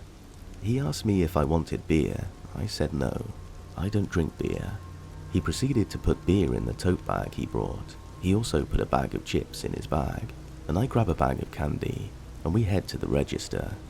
I put my candy down and get my wallet out, and he only takes out the bag of chips and leaves the beer in his bag. Then this happened. He took out his wallet and was like, actually, can you get this? For some reason, I don't have my card with me, even though he just paid at the bar earlier. So I paid, no big deal, because it was just snacks. When we left, I casually mentioned that the beer wasn't paid for, and he was like, oh, really? Oh my god. After that mess, we walked over to the park and sat down on the blanket he brought. He takes his sandals off, and then starts rubbing his huge sharp feet on my leg. I told him that I have to go to the restroom and walked away. When I was far away enough, I called my friend Cole in a panic, basically asking him to help save me. Cole said he would be at the park in 20 minutes. When I came back, the date got more weird. Honestly, I should have booked it and ran away, but I'm too nice to ditch this weirdo. The guy started scooting closer to me, looking into my eyes and rubbing my hand. I asked him what was on his mind, and he said, I want to make out with you. And I told him I don't kiss on the first few dates. Then this guy says, I have to go to the restroom. You will be here when I come back, won't you? This has definitely happened to him before. He then kissed my hand again, and my friend Cole shows up at the perfect time. Cole was pretending that he didn't know I was in the park, or like, Danny, what are you doing here? What are the odds that we're both at the park? So we kept on having this fake conversation so I can get out of this horrible date. Cole said, we need to go to Walmart to grab some board games because he forgot to get one. That was a lie, obviously. The guy tags along with us to Walmart. I invited him, my fault. And he's holding a can of beer and drinking it as we're walking. Cole and I basically pretended to buy board games. And then when we all went outside, the guy was like, are you sure I can't come tonight? My friend Cole lied and said that our friends wanted to keep the group small. At the end, he gave my friend Cole and I a group hug, and we parted ways. I blocked his number and unmatched with him. So glad I did not take him to my house. Lesson learned.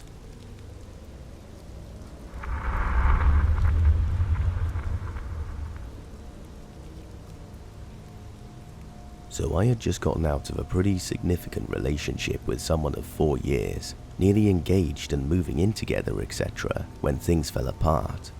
I took a good amount of time to be back on my own and get myself together again when my friends began encouraging me to get back out there. Needless to say, I really wasn't wanting anything at that point, nor looking for anything, but they insisted that I at least go out on a few casual dates for practice, just kind of get my skills back up for when I was ready. I think they were honestly just worried because I had become quite hermetic. So I matched with this girl on Tinder who was home from college for the summer. She's a little out of the way for me, but was eager to meet, seemed really interested, and even willing to come to my area. I really wasn't all that interested, to be truthful, but my friends again encouraged this, practice, whatever that means. A date doesn't mean commitment, whatever.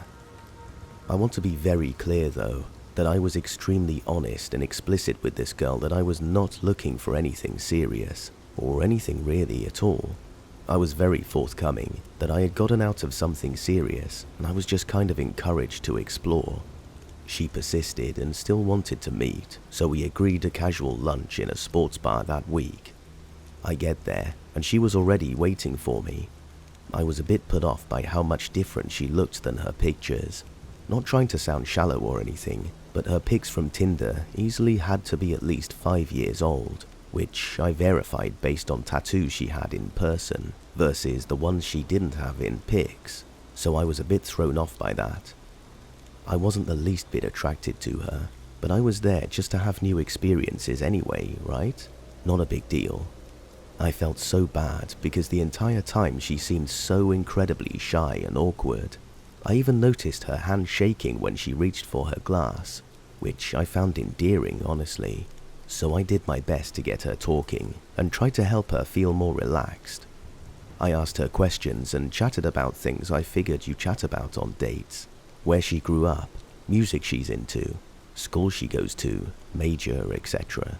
All to which I literally received one-word answers. I went on like this for about an hour, and she was just not working with me at all, but I tried to keep room in my heart because it was clear she was feeling anxious, and I understood that on a personal level. She then pulls out this book and says, "I got this for you," and I responded very grateful, thanking her and inquiring what it was about, because hey, if someone wants to share a good read with me, I'm all for that. She looks at me very funny and says in a very sudden but odd tone, "You're kidding me, right?" I'm very confused and just kind of look at her like, what? And she says, "This is your favorite book. You told me this was your favorite book." To which I said, "No, I have never heard of this before." So we concluded that she ultimately got me confused with someone else she must have been chatting with, which I honestly found hilarious. She was embarrassed, but I made light of it and said I found it funny because I get it. That's Tinder culture, I guess. So we finished lunch, and I'm still receiving one-word answers despite our funny moment. I kind of become a bit suggestive that we should conclude our date by saying I had to get back to feed my animals and do some laundry, etc. But she became very adamant on spending more time and asked if we could do something else. I was genuinely trying to be a decent person, so I agreed, and we found a nearby park to walk.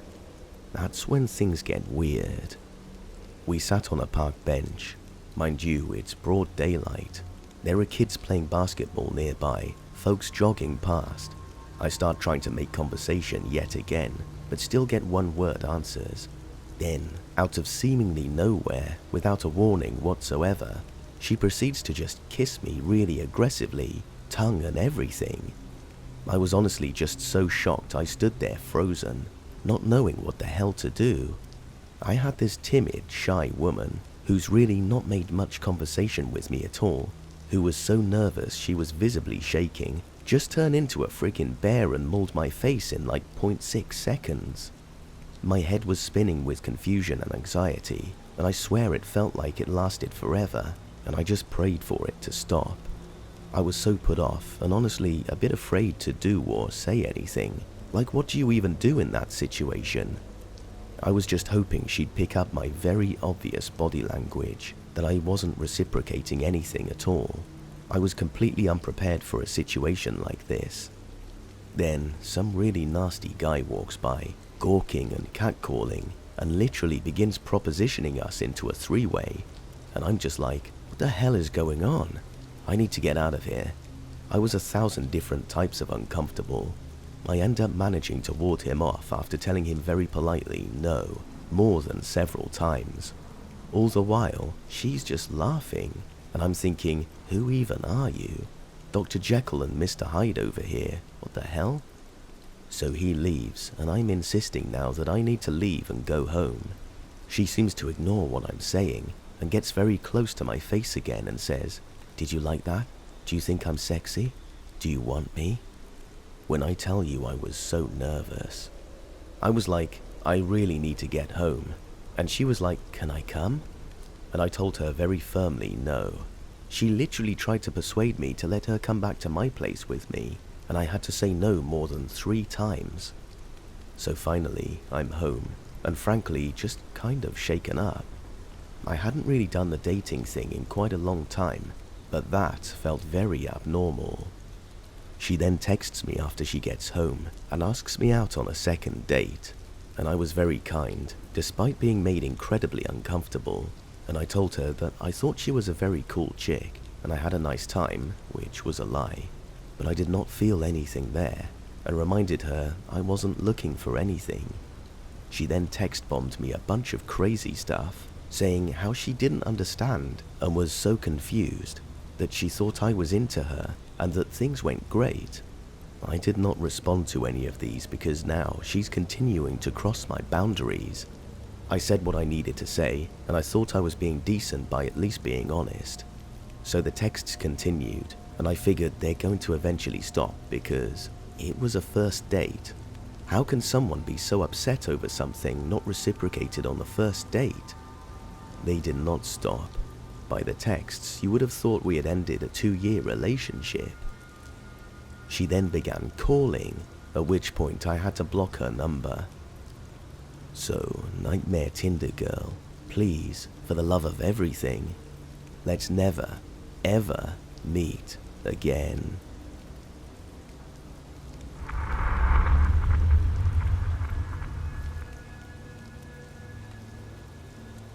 During my freshman and sophomore years of college, I was extremely awkward.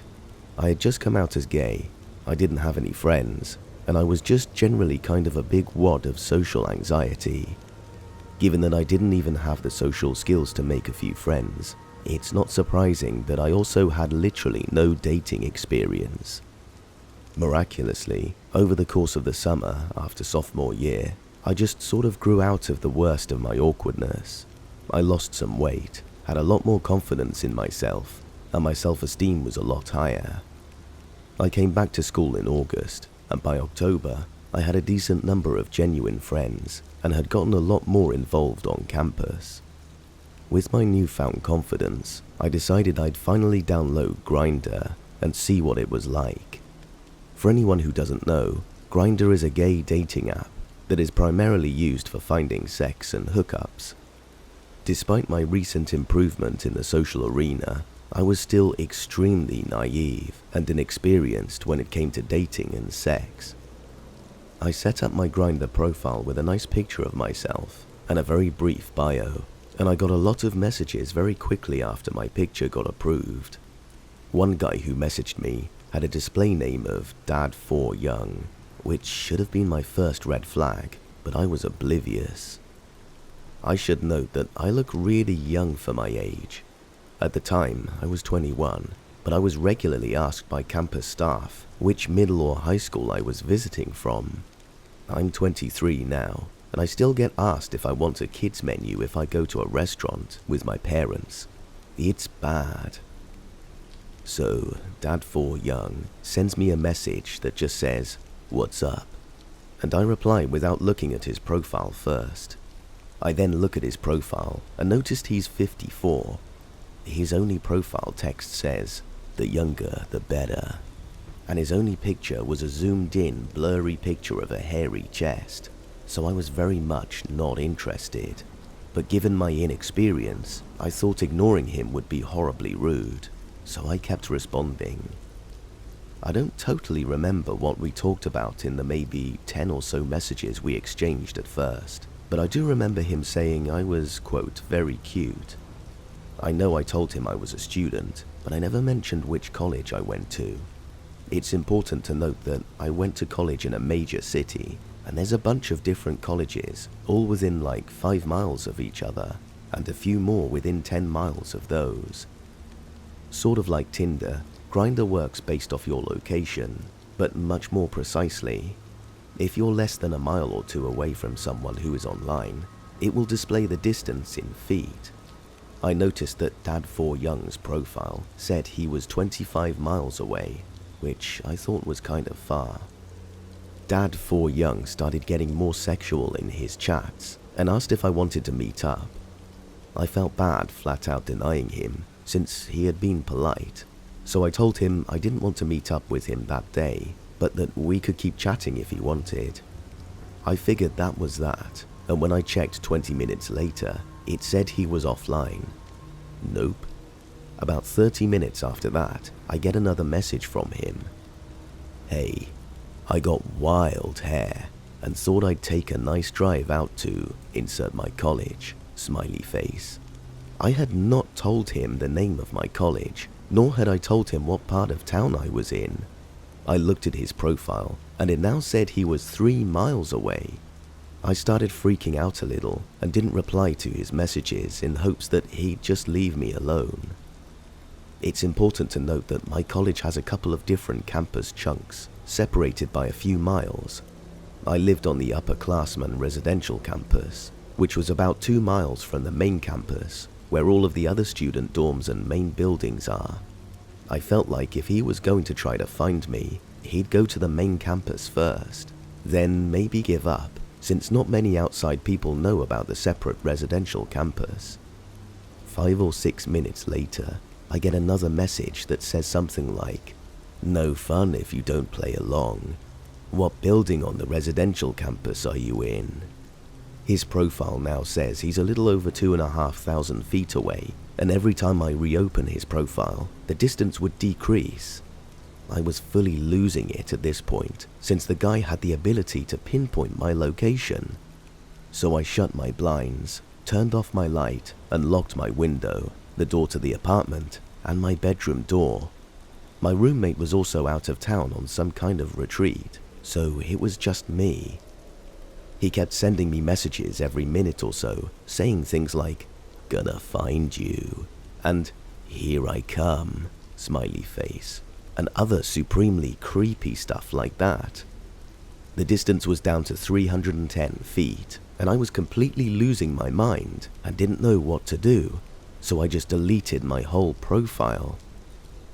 Nothing else happened that night, though I was absolutely terrified he was going to come knocking on my door. Fast forward to 3 days later. I decided to re-download Grindr after doing more research into seeing that I can just adjust my settings so that my exact location is not visible. When I logged on the first time with my remade profile, I adjusted some of the search filters until the results were specific enough to display Dad4Young's profile, which I promptly blocked. Later that evening, I get a message from someone with the display name, "Will find you," with the same gross profile picture as Dad4Young, and my stomach sinks. He sent a flurry of messages. "You f***ed up. Almost got police called on me because of you. Couldn't find you, so I had to go to the other dorms and find someone else. Said I was outside his dorm and told me to leave and he'd call the cops. I'm coming for that sweet virgin asshole." Freaked out, I blocked him again, deleted my profile again, then deleted Grindr. I refused to re-download it or any dating apps for about a year after that, at which point I worked up the courage to try again and have not heard from this nutjob since, thank God. So, terrifying old man with a fetish for young, inexperienced guys, please, let's not ever meet.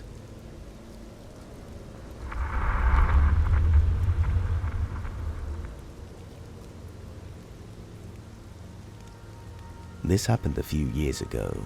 For context, I live in England and was 23 at the time. I had come out of a serious long-term relationship at 22. We were engaged, and I was absolutely broken.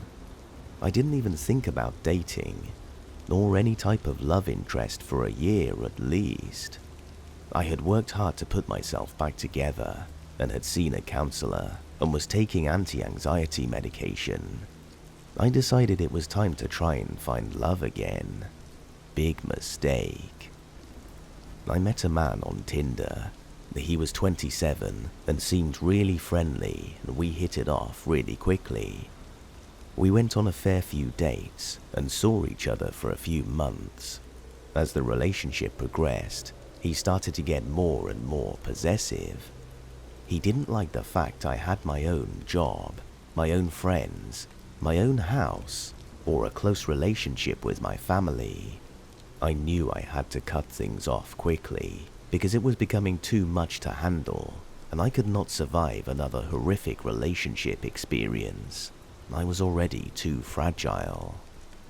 I told him I still wasn't ready to get serious with someone and needed to spend more time alone to look after myself. He took it well. Relief. Until he reached his own home and the texts and phone calls started. He called me all sorts of horrendous names and then would come back with saying how he's not worthy, how I'm amazing, and he's just devastated he's lost me. I firmly told him that I had meant what I had said and that things were not going to happen. He accepted this for a while. I started getting requests from various social media that were fake accounts he had made. He called me on various numbers, withheld numbers, public phone numbers. He turned up on my drive without warning. He turned up at my place of work and harassed a colleague. I threatened him with police action if he didn't stop, and I moved back in with my parents as I did not feel safe at home. For months, he tried to contact me in various ways, and it became exhausting trying to block him from my life. Then, one day, he changed his tactics. My grandfather had recently passed away, and we were very close, so I visited his grave weekly to put flowers on it and sit and think. I arrive one morning, and there is a letter on the grave.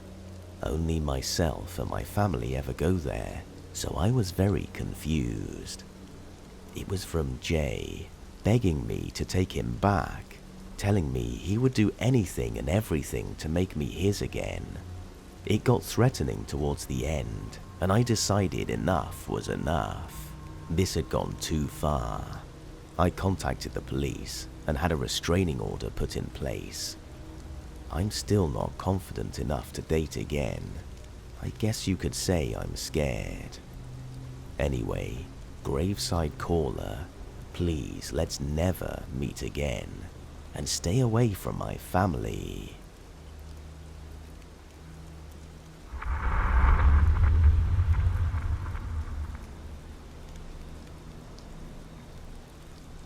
I was 21, recently became a police officer, and was also recently dumped.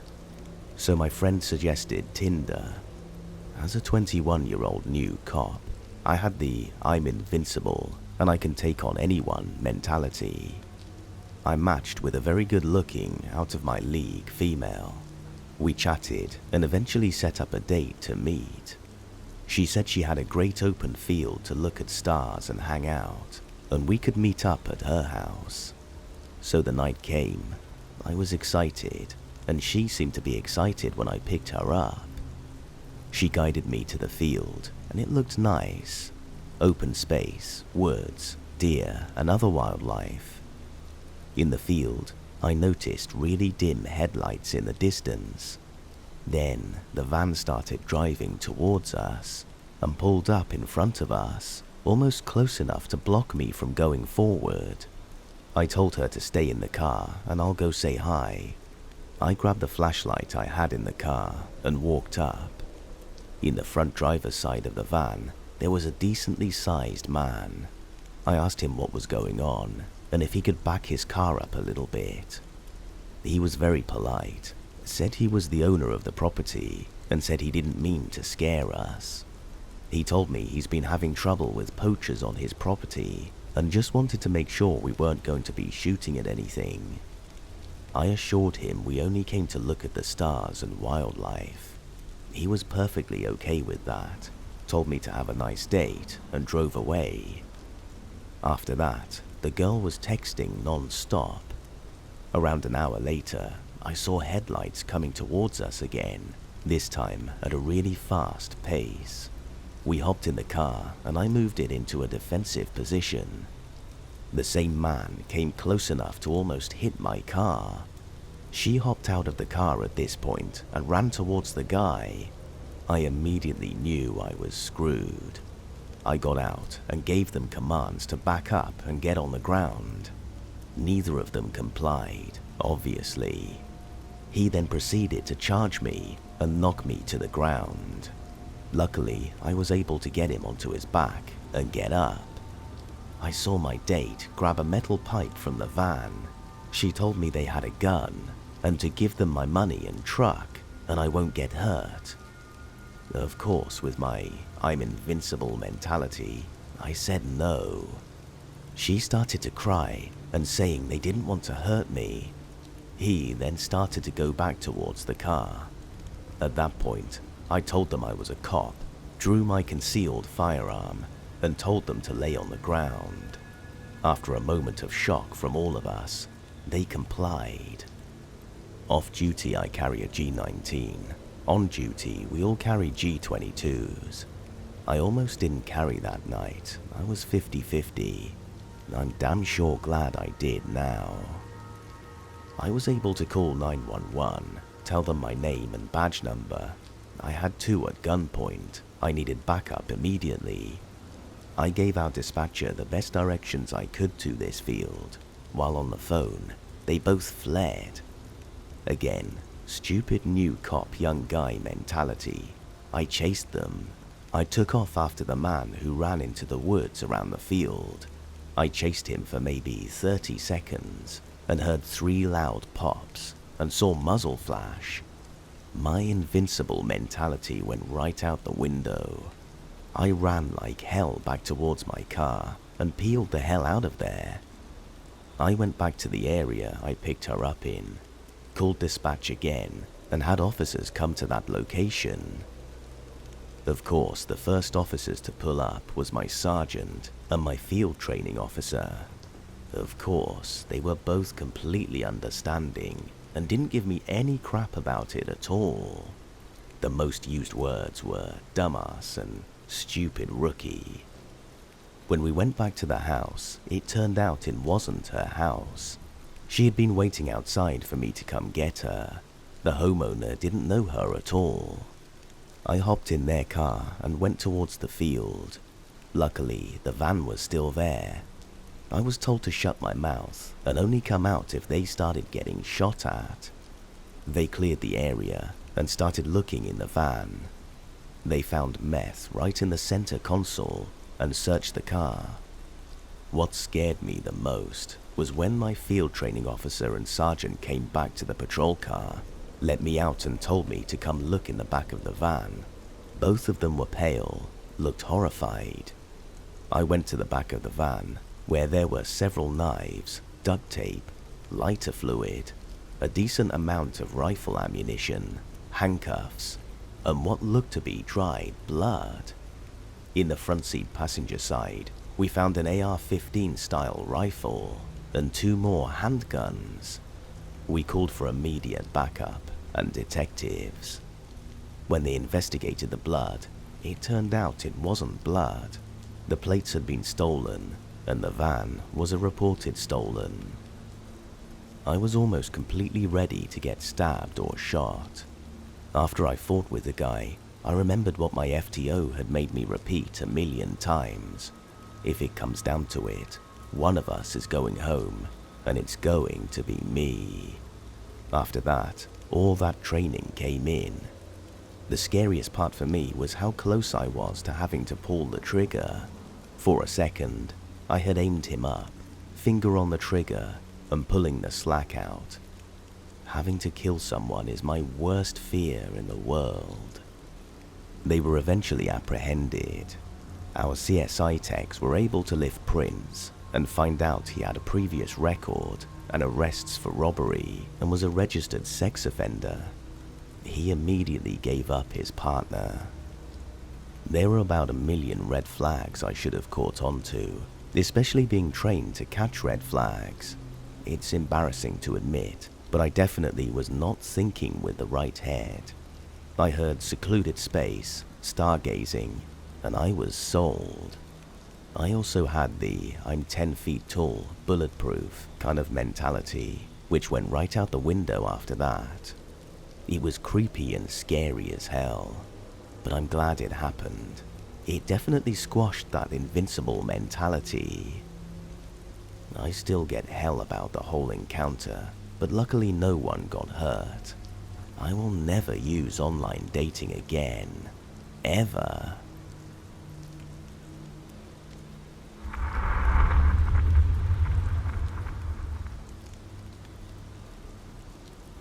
My dad, in his late 70s, has been on Plenty of Fish for years. He has his profile set up to only accept messages from women 60 plus, a standard feature of theirs. One day, he's contacted by a profile claiming to be around 80, but with a suspiciously young-looking and heavily filtered headshot. She initiated a chat with him.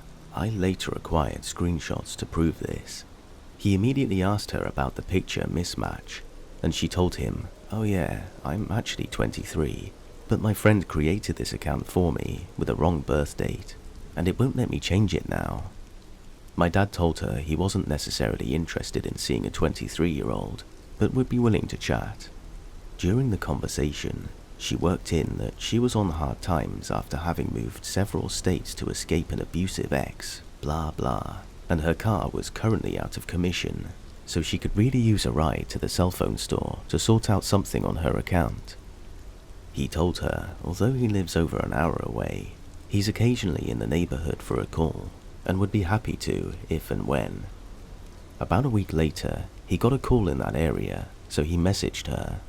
The slippery sloping intensified from here. To preface, I'm most frustrated that he was so oblivious to the scam. She hopped in his car and told him he'd be taking her to the mall. Well, okay. Once there, she proceeded to hotfoot into Victoria's Secret. She grabbed a clothes shopping bag and overflowed it with expensive items. Then she went to check out $500 of merch and realized she had forgotten her wallet at home, which of course had her cash in it. Somehow, she conned my dad into opening a Victoria's charge account in his name, with promises of paying him back in cash once he dropped her back home. This apparently didn't raise any red flags to the clerks attending to this transaction. They drove back to her house, and she headed inside saying she'll be right back with the money. After half an hour, he got out of his truck and knocked on her door, and she answered crossly saying, "What are you still doing here?" He went away, but a few days later, he was back in the area and knocked on her door again. This time, he told her he would need the cash or the merchandise back, or he would be calling the cops. Right at this moment, there were some neighbors arriving home right across the street, so she yelled at the top of her lungs for him to get his hands off her, pushed him backwards onto her steps, breaking a rib, yelling for them to call the cops, and disappearing in her house. He waited the 15 or 20 minutes it took for a cop car, accompanied by a paramedic unit, to respond, believing he would be able to tell the cops what actually happened and clear things up. When she re-emerged from her house, somehow she now had small scratches on her neck, and she told the cops that this 200-pound man had, quote, thrown her to the ground and strangled her when she refused to give back gifts he had bought her on a first date. Despite her claims of assault, the paramedics left the scene without so much as personally examining her, and the cops arrested my dad, already having decided that he was guilty, and on the way to the police station, apparently alerted every news outlet in the county. I found out a few days later when my sister-in-law, who lives halfway across the country from me, saw his mugshot on Yahoo News, randomly under a headline along the lines of 70-plus-year-old arrested for strangling 23-year-old after first date. I worked with him to acquire screenshots of the remnants of their conversations on Plenty of Fish, after she had deleted her account, as well as a Google cache of her profile that she'd attempted to delete, and provided them to a highly rated criminal defense lawyer in that jurisdiction. All of the evidence I've been able to piece together supports his version of events more or less.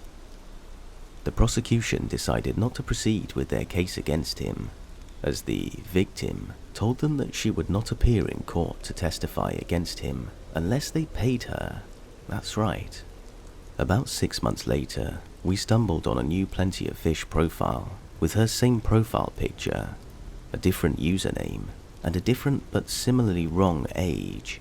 as well as similar sugar daddy baiting profile language, claiming to be in another city about 50 miles away.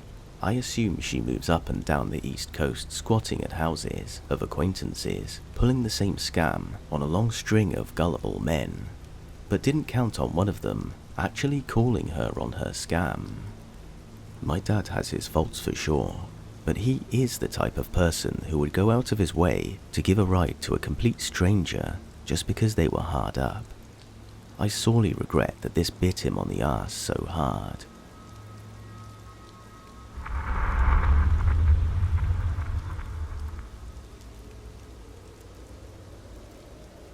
Disclaimer. I've put off posting this for a good while because as awkward and horrible the date went, much of it was due to her being dealt a pretty crappy hand in life, and not because she was a bad person. In fact, I admire her courage, and I sincerely hope that she found what she was searching for. None of this is meant to mock her, or anyone with a disability at all, but rather to find humor in a very surreal situation, coupled with poor communication and mismatched expectations. If I could approach the story from her point of view as well, I would. That said, let's begin. This happened around 10-ish years ago. I began talking online to a woman on OkCupid. I'll call her Helga, for no other reason than I've always wanted to meet a Helga. I learned she was wheelchair bound, so I figured, so what? She asked me to order her a glass of wine on our date, and I was all sure. We wanted to meet at a popular mid-range chain restaurant near her, and she asked that I wait outside for her to arrive because she doesn't drive and has special transportation. On the day of the date, I arrived 15 minutes early, and there wasn't much parking, so I had to park somewhat far from the restaurant. I walked over and sat on a bench to wait. After about 10 minutes, a large shuttle van pulled up and the driver yelled out the window, "You Solly?" I cautiously replied with a "yeah." He confirmed an "okay" and got out of the van, walked around the vehicle while a ramp on its midsection slowly and loudly ground open. I wasn't at all sure what to do, or what etiquette was for this situation, but I slowly started to approach the ramp. The driver walked up the incline, began removing what looked like 7 parachutes worth of straps from Helga and her wheelchair, and then wheeled her down to me. This is when I realized she left a bit out when she and I had talked online. While I knew she was wheelchair bound, she didn't divulge that she had very little bodily autonomy, as well as several other factors that I'll explain as they become relevant. I greeted Helga and asked how she was, and the usual small talk.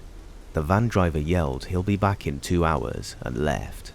Then I wheeled her into the restaurant, as her wheelchair wasn't able to be moved under the occupant's power. That is, the wheelchair wasn't motorized, nor did it have anywhere to grip the wheels.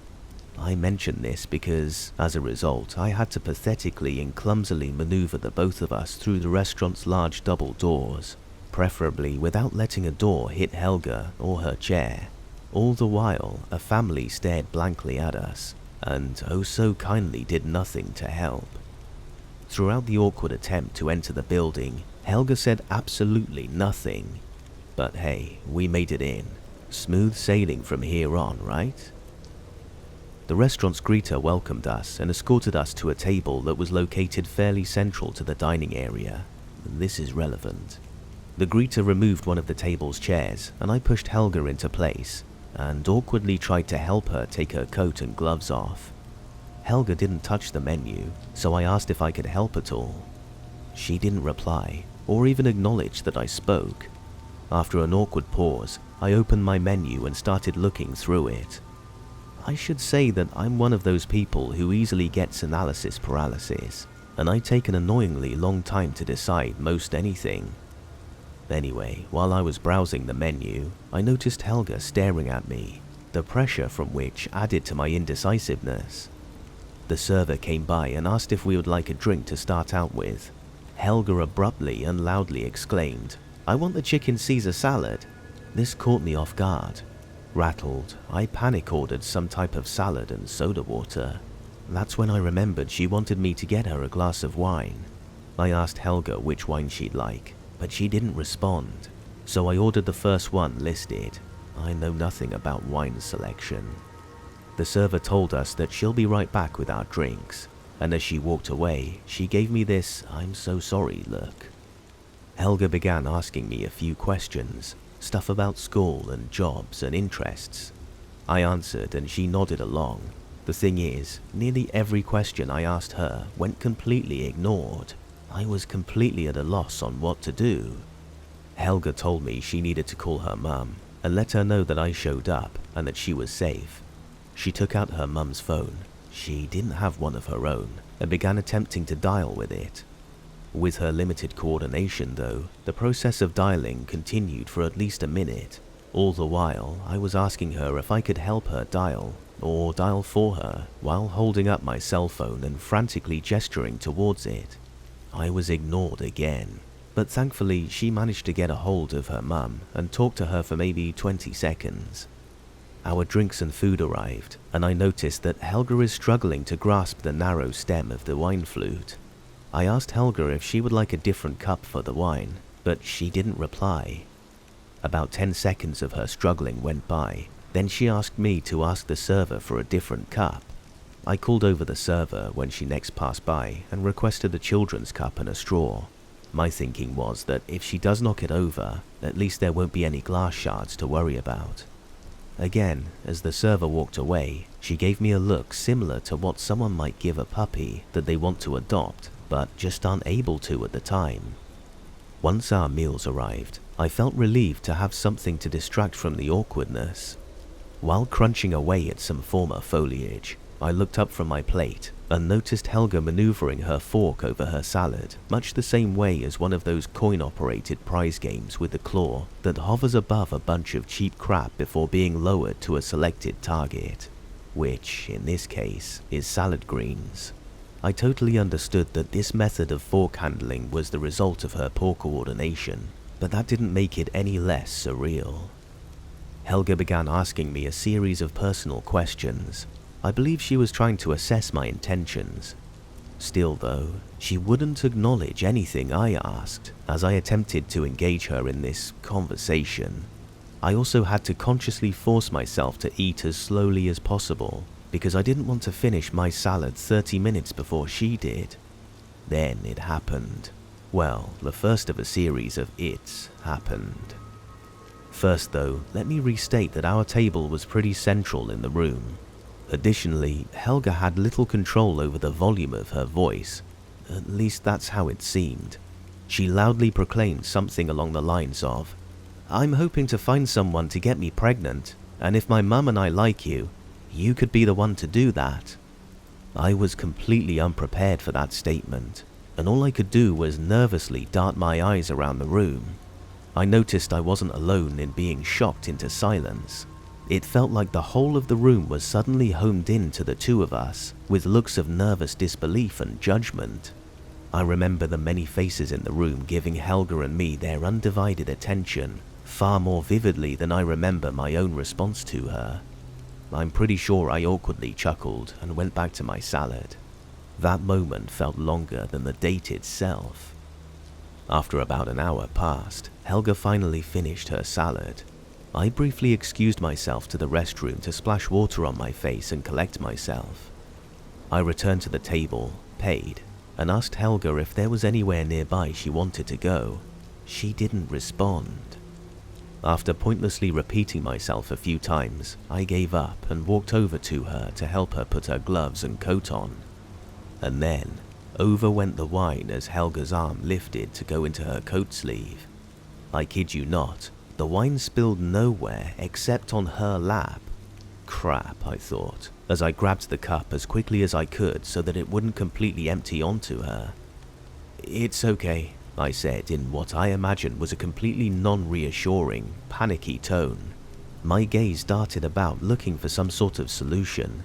I saw a stack of napkins, grabbed them, and began patting her lap dry in the most non-provocative way I could. You know, using thick wads of napkins, staring off into the middle distance, and being completely silent. This, of all possible moments, is when her mother entered the restaurant and walked over to us. I nearly crapped myself. Surprisingly, her mother was completely understanding. Also surprisingly, her mother began talking to me as though Helga wasn't present. Wow, most guys would have left by now. Some who stay are just hoping for sex. You know you can leave if you want, it's really okay. I assured her that I wasn't after sex, which was true, and said I was having a nice time, which was so untrue. I wanted to leave so badly, but I felt horrible for her and didn't want to ditch her like everyone else apparently did. For the 20-ish minutes remaining before her van would come to pick her up, I wheeled her around Barnes & Noble. It was horrible because I kept asking what books, movies, and music she liked so I could bring her to those sections, but she never replied to me, and I felt as though I was imposing my will on her by having complete agency over what she could look at in the store. Finally, it was time to head back so she could get her van. I pushed Helga in her wheelchair back to the restaurant while her mum tagged along. Helga asked me where I parked, and I explained that I parked somewhat far away because the lot was full. Helga's mum insisted that there wasn't time to go see my car, and Helga began screaming, "I want to see his car! I want to see it! Let me see it!" I didn't know what to do. Her mum took the wheelchair out of my hands and told me to go home. For the whole of the hour drive home, I sat in complete silence, my brain replaying parts of the date in an attempt to process the events of the last 2 hours. The following day, I got a message from Helga thanking me for the date and asking for a second one. I asked her why she ignored nearly everything I asked her. Apparently, she was hard of hearing and just never told me. I declined the offer for a second date as gently as I could. On the bright side, I guess, I was so much more relaxed for every date I had since then, even the one where my date got arrested.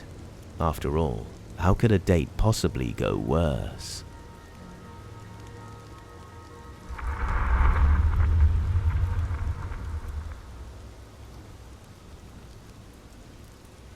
This happened 2 days ago. I live in a small city in Romania, around 30,000 inhabitants. Romania isn't exactly known for their tolerance of gay people. It's not as bad as other places such as Russia, but the situation is definitely not rosy here either. I get on Grindr and meet a guy, 18 years old apparently. The guy didn't have a picture of his face as his profile picture because it's too dangerous. He had a picture of a rose drawing. Most guys on Grindr here don't have pictures of themselves. We talk for a bit, and I really liked the guy, and then we finally accept to exchange face pictures. I send him a selfie of myself, and he sends me a picture of a guy from our city. He was cute, and I really liked him. So I told him, "Hey, I saw you around the city, didn't know you were gay too," smiley face. We talked and finally arranged to meet. I had some errands to run at the tailor shop. My cousin's bachelorette party is coming next week, and I had to adjust my favorite shirt, so I asked him to meet me in front of the tailor shop. The building in which the shop is located has 4 stories. The ground floor is a clothes shop, which my aunt works at. The first floor is a storage room. The 3rd floor is a barber's salon, and the 4th floor was the tailor. So I go to the tailor shop, and then go to the clothes shop on the ground floor to visit my aunt and see how she's doing. As I was looking out the window of the clothes shop, I noticed there were 5 men, all of them in their late 20s, behind the building. None of them was the guy I got a picture of, and none of them even looked remotely close to what the guy looked like. I texted the guy I was supposed to meet and asked him if he made it to the tailor shop. As soon as I sent the message, one of the 5 guys' phones lit up, and he started texting. As soon as he stopped texting, I got a notification from Grindr. I'm behind the tailor shop. I went there to smoke so no one would see me. Come smoke with me. I was terrified, as I realized I wasn't going to meet the guy in the picture. He tries to get me to go behind the tailor shop, and I try to get him to the side of it. There were no windows to the side of the building, so after a few tries, he agreed to meet me at the side of the tailor shop. All 5 guys went to the side. I peeked my head from the door, looked left and right, and as soon as I saw my way was clear, I ran for it. Grinder cutie, let's not meet. Update. I bumped into the actual cute guy the next day and started talking to him. I opened my phone and pretended to use it, and I went on Grindr. I saw him look at my screen and ask me, "You're, you know?" I said yes, because I actually knew he was gay too, because a friend we had in common told me, and he says, "Me too." I told him about the incident, and he got kind of scared because the guys used his picture. He asked me what the name of the profile was, then looked on his Grindr and noticed that he had also talked to them. He gave them a face pic and they arranged to meet, but something came up and he couldn't make it. He was obviously very glad. They sent him a picture of another guy I know. I notified him too. On a more positive note, he then agreed to go out with me.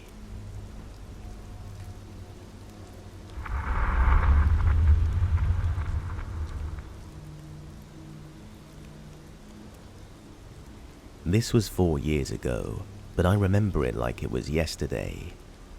I was living in a new state and wanted to mingle with the singles, so I set up an account on OkCupid. I matched with this guy, we'll call him Justin, who had also just moved to the area, and we decided to get dinner at a local bar. Dinner was great. Justin was great. He was ridiculously tall, 6'6", and very country. He was a breath of fresh air from all the hipsters in town, and I was already making plans to see him again. We walked around downtown a bit after dinner, then he invited me back to his place for drinks. I agreed to let him drive me in his truck, as I had been drinking and didn't feel comfortable driving my own car. We get back to his place, and I decide to check out his basement. I had never seen one before, while he makes us some drinks upstairs. I was pretty naive, okay? We go upstairs to his room, drinks in hand, and we're sitting on the bed, talking about his experience in the military. Justin is still being a super nice guy, but he starts to get really pushy about me finishing my drink. As I bring the glass up to my mouth, I notice some pink powder at the bottom of the glass. I pull it back to study it, thinking the cup was dirty. He watches me look at it and says, "Oh, I've only used that cup for water, it's fine." I take a sip of the drink, and it was extremely bitter, like when you let a pill linger in your mouth a bit too long. My gut instinct was to pour it out, but he kept insisting I drink, so I kept taking tiny little baby sips so that I wouldn't appear rude. Curious about his military experience, I asked him if he killed anyone while he was deployed, and his whole face lit up like it was Christmas. He said, "Hell yeah, and I enjoyed every minute of it," then proceeds to tell me all about it. At this point, I started to get really uncomfortable and wanted to leave. I couldn't just leave though, because I didn't have my car. He then tells me that even back home in Montana, he's done some things because, quote, "things happen in the country, and it's a place where the law doesn't always hold up." I'm starting to feel a little spacey from the drink, so I put it down. I tell him I'm not really interested in it anymore. He asks me what my greatest fear is. I tell him, and he responds with, "Oh, weird. Most women fear being raped by someone they've just met." I didn't know what to say. He just laughed it off and switched back to nice guy Justin. We're having normal conversation about life, and I decide to lay down on his bed, where I find a gun under his pillow. Cue scary Justin. He tells me that it's only for protection, but that he'd love to fuck a woman at gunpoint someday. He grabs the gun and starts playing with it, and I'm convinced this is the day I'm going to be raped or murdered. Yes, it took all of this before I felt that way, because his roommates were home when I got there, so I had felt safe. He proceeds to tell me that his absolute greatest fantasy is to kidnap a random woman, keep her as a slave, and then kill her. I don't even question it because he's basically getting off at the thought of it. I feel helpless and terrified. I notice my phone is dying, and I start thinking of an escape plan. I wasn't sure that my puny 5'4" would be able to successfully fight his muscular 6'6" military experience. He lays down next to me, starts to touch me, and I go completely frozen in fear. I guess at some point his roommates left, because we hear them walking through the front door and up the stairs. His whole demeanor goes cold. He stands up and says that he's taking me back to my car. I never felt more grateful in my life when I saw my car sitting in front of the bar. I drove around town for a while to make sure he wasn't following me, and promptly blocked and deleted all his contact info. In hindsight, I should have alerted the authorities, but I figured it wouldn't have gone anywhere with no evidence of wrongdoing. I'll be glad to never lay eyes on him again, and can only hope that his greatest fantasy is never lived out.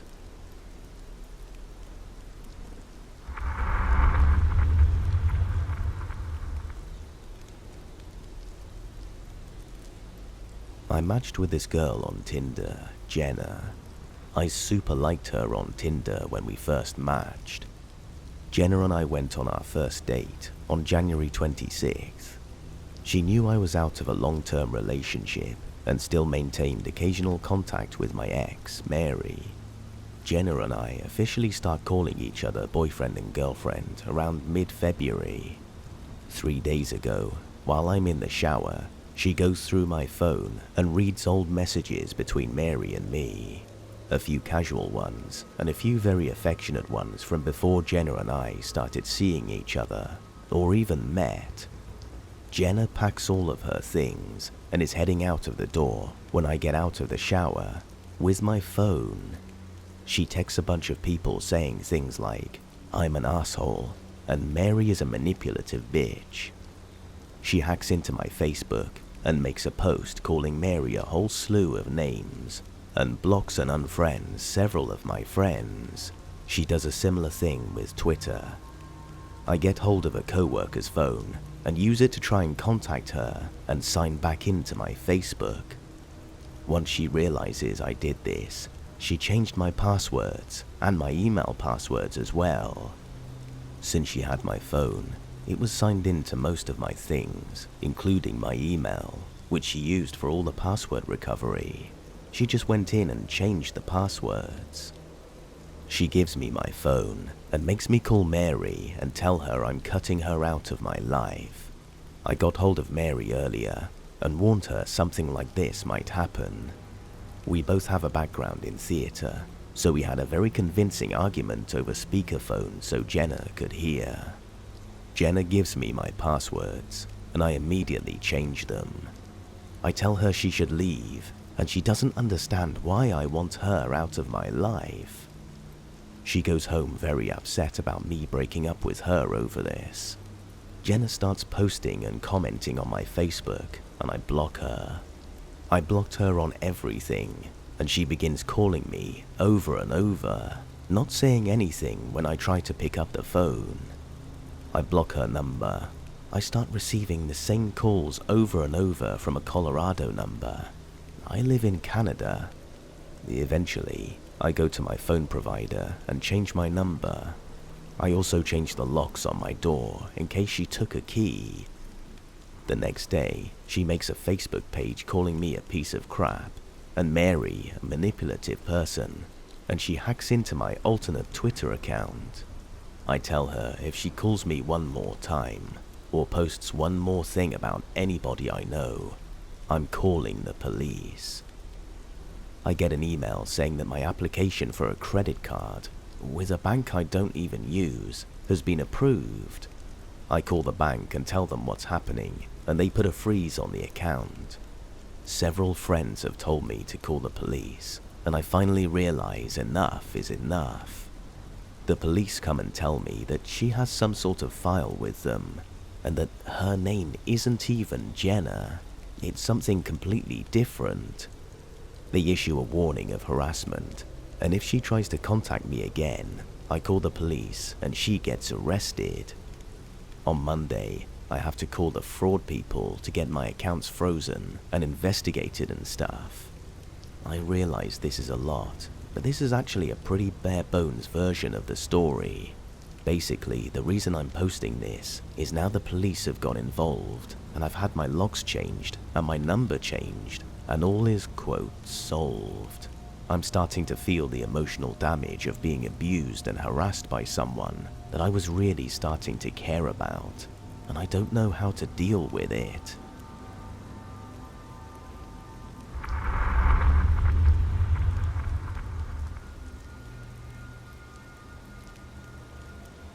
This happened to me about 6 or 7 years ago.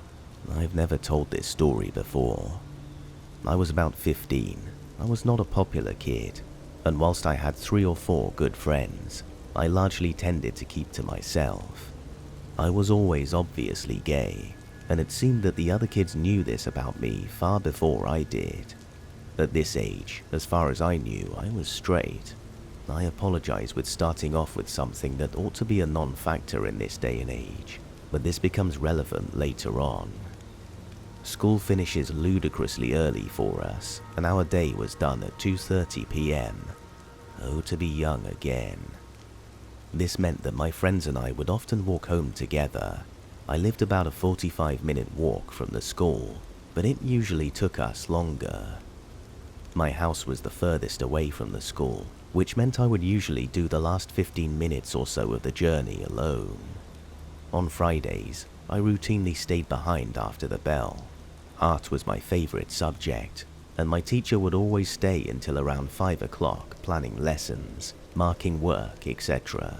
So I was always welcome to hang around in her classroom and work on my art projects. In the winter months, this extra 2.5 hours made the walk home a lot colder and gloomier, and by the time I would get home, it would usually be dark. None of my other friends stayed behind on Fridays, so I would always have to walk home on my own.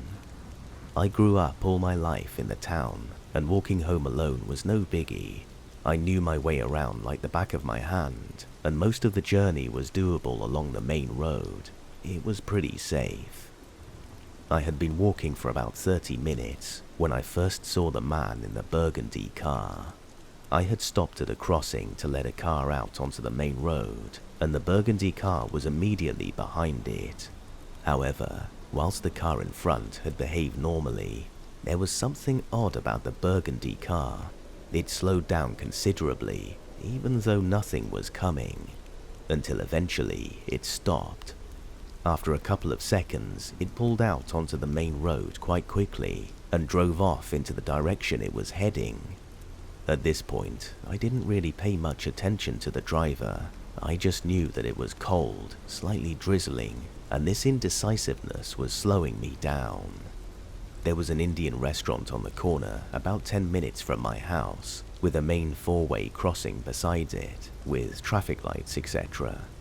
As I was approaching the restaurant, I realized the burgundy car was stopped at the traffic lights, now facing towards me. The lights changed, and it pulled up beside me. He wound down his window and said, "Hello." I stopped and said hi back. He asked if I knew where a certain school was. He was very, very polite and well-spoken, quite pale, overweight, but friendly looking. He had glasses perched at the end of his nose, and very thin Albany hair that was slicked back. I would place him in his 50s or 60s. I did know where the school was, because it was my school. I was even wearing my uniform. There were only 3 schools in the area, each with different uniforms. Yes, I explained to him that I went to the school, and that if he followed the main road along the high street and took a left, he would easily find it. He thanked me, and I soon realized something wasn't quite right, because he didn't seem to be driving off. He was just looking at me. "You have a very familiar face," he said. "Perhaps I know your dad." In hindsight, I definitely made a mistake in giving my name, but my dad was quite well known in the town, and I figured it was likely that he was a friend of his. My father and I look very alike. I gave him our surname, which was super uncommon, but he wasn't able to identify any of my family members. Then he said something which I still hear so clearly in my mind. "It's David, isn't it?" I remember being frozen for seconds. "Yes," I said finally. Yes, I thought so. I could never forget such a handsome face. I should note that I didn't really feel threatened by the man. At the time, I thought that we must have had some mutual connections, since he had already referenced my dad, and our town was pretty small. I was a pretty awkward kid, and I was used to situations where family friends would say, "I haven't seen you for so long," and I'd have to pretend I knew who they were. So I pretty much thought that this was another of those moments. "Ah, I think I know now," he said. "Do I know you from one of the apps?" I didn't use any apps, as my phone was an old Sony Ericsson model. "Is it Grindr?" he asked. I told him no, I'd never heard of that. It was at that point that I really got alarm bells, because it became obvious that I didn't know this man at all. "I'm on a few forums," I said, and explained that I don't have my picture on the internet, so he wouldn't have seen me online. I didn't even have Facebook at the time. I remember him looking a mixture of disappointed and frustrated, as he finally broke eye contact with me and looked off down the road. "So the school's that way?" he asked, and I said yes. "Do you think you could show me, and I'll give you a lift home?" he asked. Now I was panicking. I might have been naive for most of the encounter, but this was more than enough for me to realize that I had to get away. "No, sorry," I said. "I'm really late home. It's literally just straight down and then turn left." He gave me a look that I'll never forget, tutted, and drove off at speed. I made the rest of the walk home quicker than I'd ever done before, constantly looking over my shoulder. I was paranoid that he might follow me. I didn't mention anything to Mum when I got home. The whole ordeal had only taken a minute or so, but I went straight onto my computer and Googled Grindr app, curious as to where the man had thought he had seen me. Naturally, I discovered Grindr and felt sick to my stomach at the implication of what I read. Now, obviously, I had been very lucky in that no harm had come to me, but I spent a long time scared that I would encounter the man in the burgundy car again, so much so that I stopped going to my extra art sessions and refused to walk home alone. Even today, I can't bring myself to download Grindr or use similar gay apps, which puts me at quite a disadvantage where my love life is concerned. And even though I've long since left the town and moved to a big city, I still sometimes find myself doing a double take when I spot a burgundy car. I think a lot of the reason it still haunts me from time to time is that there were so many unanswered questions. How did he know my name? Did he really recognize me, or was that just a lure? Had he actually seen a profile for me on an app like Grindr? And if so, how had it gotten there? All I know is that the more I think about that encounter, the more sinister it seems to me. So, man in the burgundy car, let's not meet.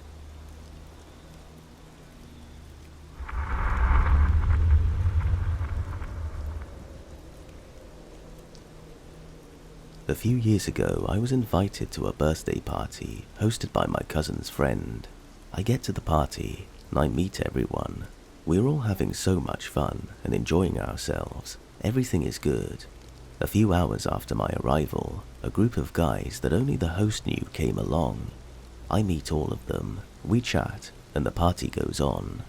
As I was chilling alone on the couch, one of the guys, let's call him Pete, approaches me and starts flirting with me.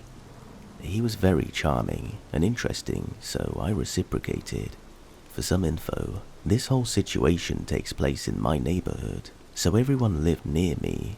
Weirdly enough, Pete knew my very, very, very toxic ex. We'll call him Tim, but they were just associates.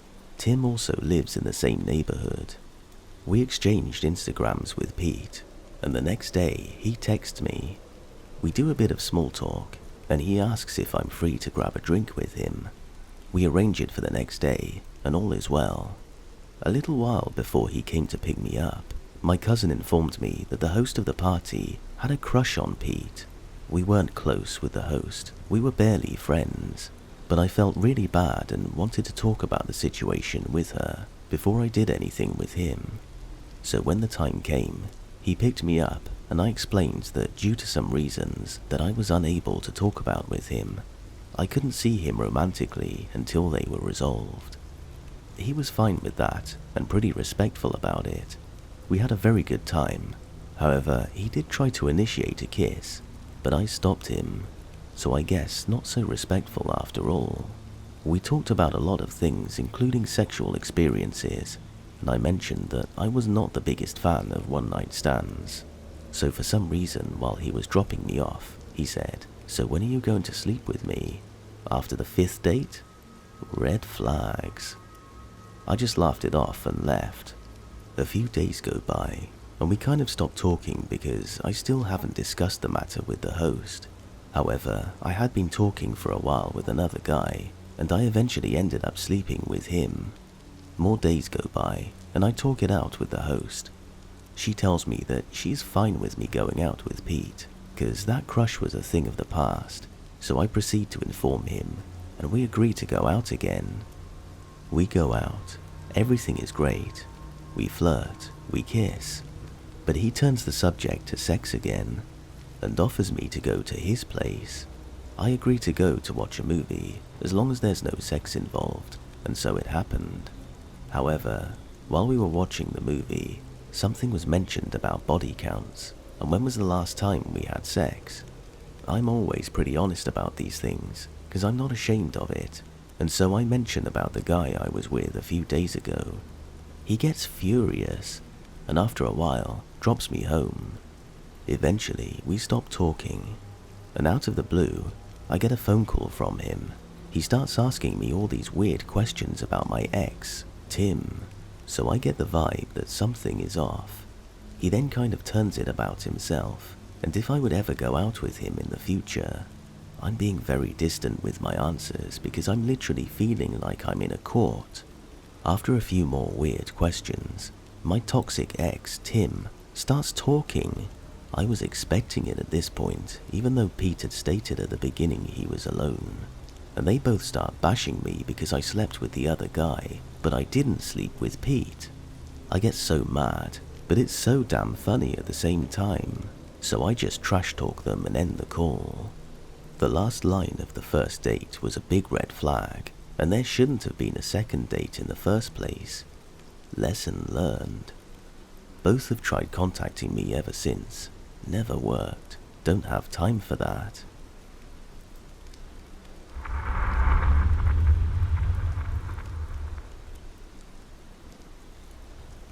I meet a girl on Tinder.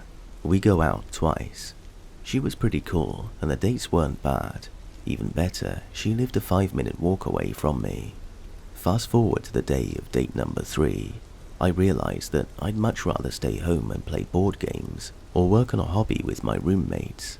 I want to ditch the date. I'm an average-looking guy, with little heft. In short, I'm no stranger to being ghosted. It sucks. I suck it up and decide I'll go on this date with her, buy her a drink, break the news that I'm not as interested as I expected to be, but would like to be friends. I owe her that much as one human being to another. We're at the bar, and we've had 2 drinks and banter, and now I've broken the news to her. She seems to take it as well as anyone could. Then she orders 2 extra gin and tonics for herself. She immediately downs one in a few drags. Then she starts getting really tipsy and very gropey. After removing her hand from my fun zone more than once, I take a distance from her and try to change the subject. After directing the conversation away from uninvited sexual innuendos, she ends up saying she'd like to see my dog.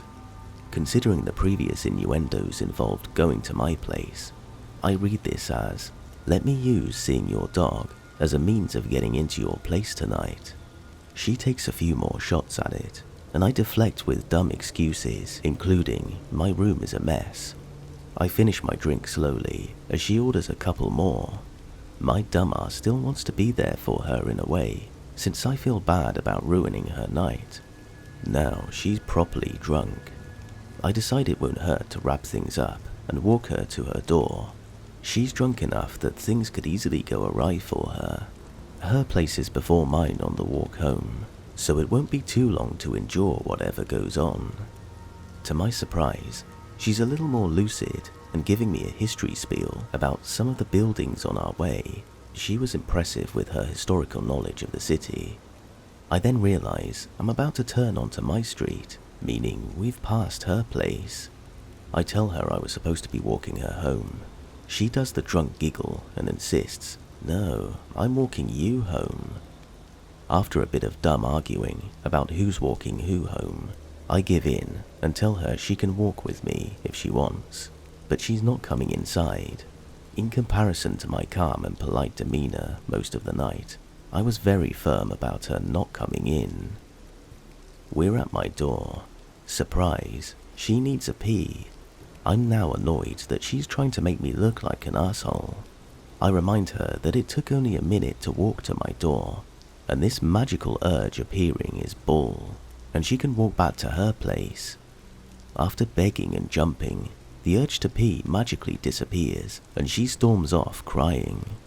I go down to join her, and want to offer to still be friends, and make sure she gets home safe. Yeah, I'm a putz. I'm usually not the one doing the rejecting, and I know it can hurt bad. I was trying to be as kind as possible. Anyway, as I walk up apologizing, she shrieks at me to stop following her in a way that's clearly meant to seem as if I'm harassing her on the street near midnight. Fine. Screw you. Cease and desist. I'm now done feeling bad for her and settling into bed. She's calling. I answer. She apologizes, following up instantly about how she thought it was a scary red flag, how controlling I was to refuse her the use of my bathroom, all because my room is a little untidy.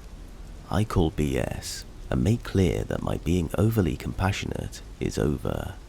I'm pissed at her for calling me, only to veil BS in a pissworth apology. She switches up tone and tries to make her apology now seem sincere. She then follows up with asking if I'd like to come over for us to make up. That's when I hung up.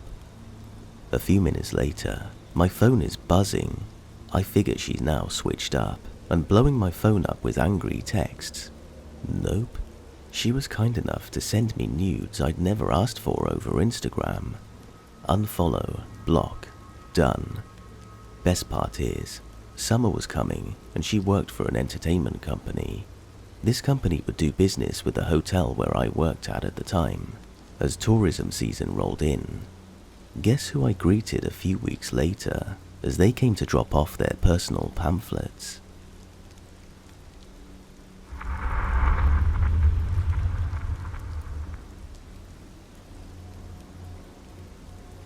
So I matched on Tinder with a very innocent looking girl who seemed to actually be pretty nice and interesting. We set up a date, and even though I just wanted to hook up, the conversation was actually incredible, to the point where I almost want to see if I'd consider dating her, which makes what comes next all the more surprising.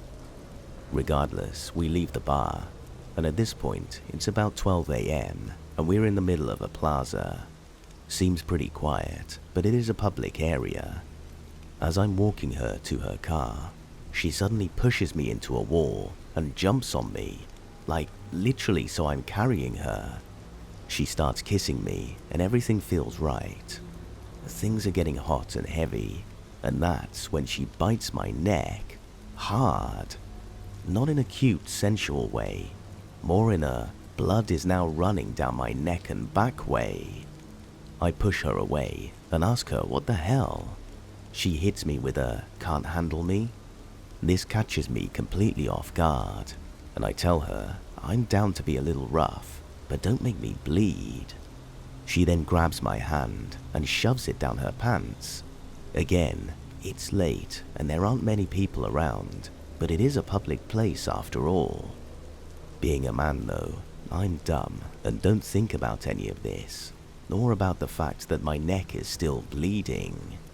She should have honestly asked me before she did any of that, and I probably would have still agreed just to experience something new. It's more the fact that she didn't build up to it, and we were essentially strangers. So she asks to come back to mine, and I oblige. We start going at it, and she keeps telling me that she needs me to bleed more. I give her free rein to scratch my chest, arms, and back, but tell her nothing on the face, groin, or neck. She agrees, but says it isn't enough, and that I need to make her bleed. I'm really not into it, but hell, I'll try anything twice. I tell her that on the condition that I can film our rendezvous, in case she wants to scream any false allegations in the future. She agrees, and this leads me to slicing her leg with a pocket knife that she has handy while she's licking the blood from my chest. She calms way the hell down after this, and actually cries while we're cuddling. She leaves and thanks me for not being weird. We ended up hooking up a few more times after that, but ended up stopping because I just wasn't into the whole blood thing. Nice girl though.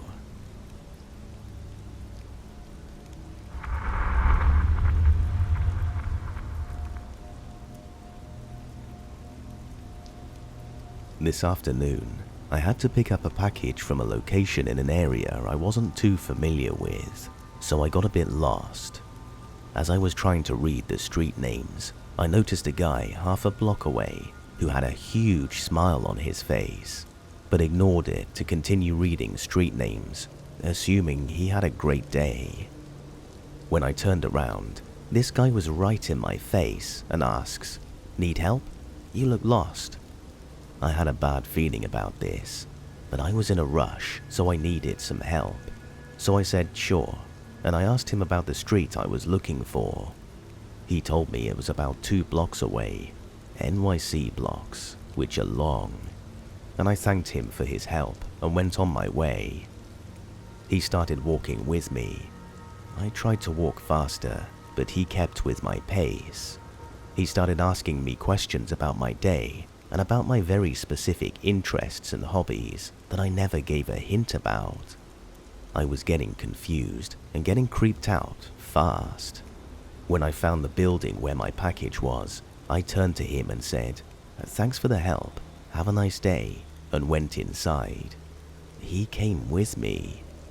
I told him, "I'm fine going alone, you know," but he insisted on coming with me and waited the 8 minutes it took to get my package. To try and get him to leave, I answered his questions with one-word answers and made absolutely no eye contact, but he wasn't getting the hint. When I got my package, we left and he asked, "So what are you up to?" I told him I'm meeting some friends, so I'm going to head there now. Have a nice day. As I was walking fast, he caught up and asked, "Which train are you taking?" I replied, "I'm not sure, whichever is closest." "Okay then," he says, and walks with me. 5 seconds into us walking, he says, "You know, this is like our first date. I'm glad I got a chance to meet you." "What?" I asked. Do I know you?" He said, "I sent you a message, and he called me by my OkCupid username, but you never got back to me." This can't be happening right now. I told him, "I haven't been using the site recently. I met someone. I actually forgot I had it on. Complete BS, by the way." He says, "Oh, maybe we can be friends?" I start feeling kind of bad, but there's no way in hell I want to see him again. So I told him, "I'll find your message and get back to you." He says, "Okay then, awesome, bye," and walks the opposite way we were walking. When I got home, I blocked him.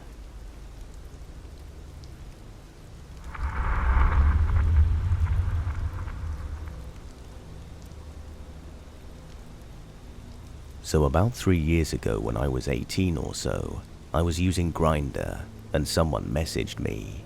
For convenience, this lovely gentleman shall be referred to as Rando. So we started talking and he asked how I was and what I was up to. The usual conversation starters. Shortly after beginning the conversation, Rando began to sound rather depressing, moaning about his insecurities and how everyone hates him, occasionally talking about how he should just kill himself. So, being the nice person that I am, I try finding something about him that I could compliment on, try to make him feel better, that sort of thing, or bring a smile at least. And that's where things began to get heavy. Rando began deflecting my compliments, calling me a liar or a user, or saying I'm just trying to make fun of him. I tried my best to reassure him that my compliments were genuine because I hate seeing people depressed or down. It's just in my nature to bring joy to people. Now, I have been in his shoes before with the severe insecurity thing, so I know how he felt. After he finally began to believe that my compliments were real, he began to get very attached to me, started sending me over 20 messages at once, and if I didn't reply within 5 seconds, he'd start to be like, "Oh, I guess you found someone better to talk to then. You're like all the rest," and it began to get frustrating at this point. Now, I could have just blocked him and saved me the headache, but I have anxiety, and I feared that he'd turn up at my door someday and do something drastic if I blocked him.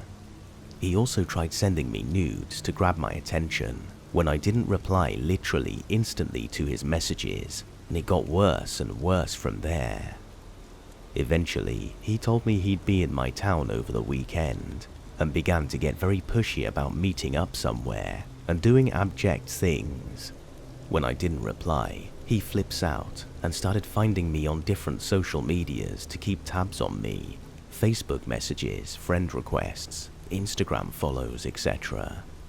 I went on a night out with some friends of mine at the time, forgetting he was in town over the weekend, and he saw me walking down the street, and he ran up to me, bawling his eyes out about me trying to avoid him, and he began begging for my phone number and house address, and whether he could join us on our night out, and when we politely refused, he followed us further and tried forcing drinks into my hand when we got to the bar.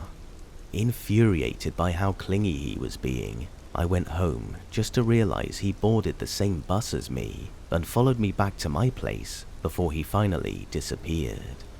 He started messaging me on Grindr about visiting me at home sometime, or trying to find my friends to get my phone number.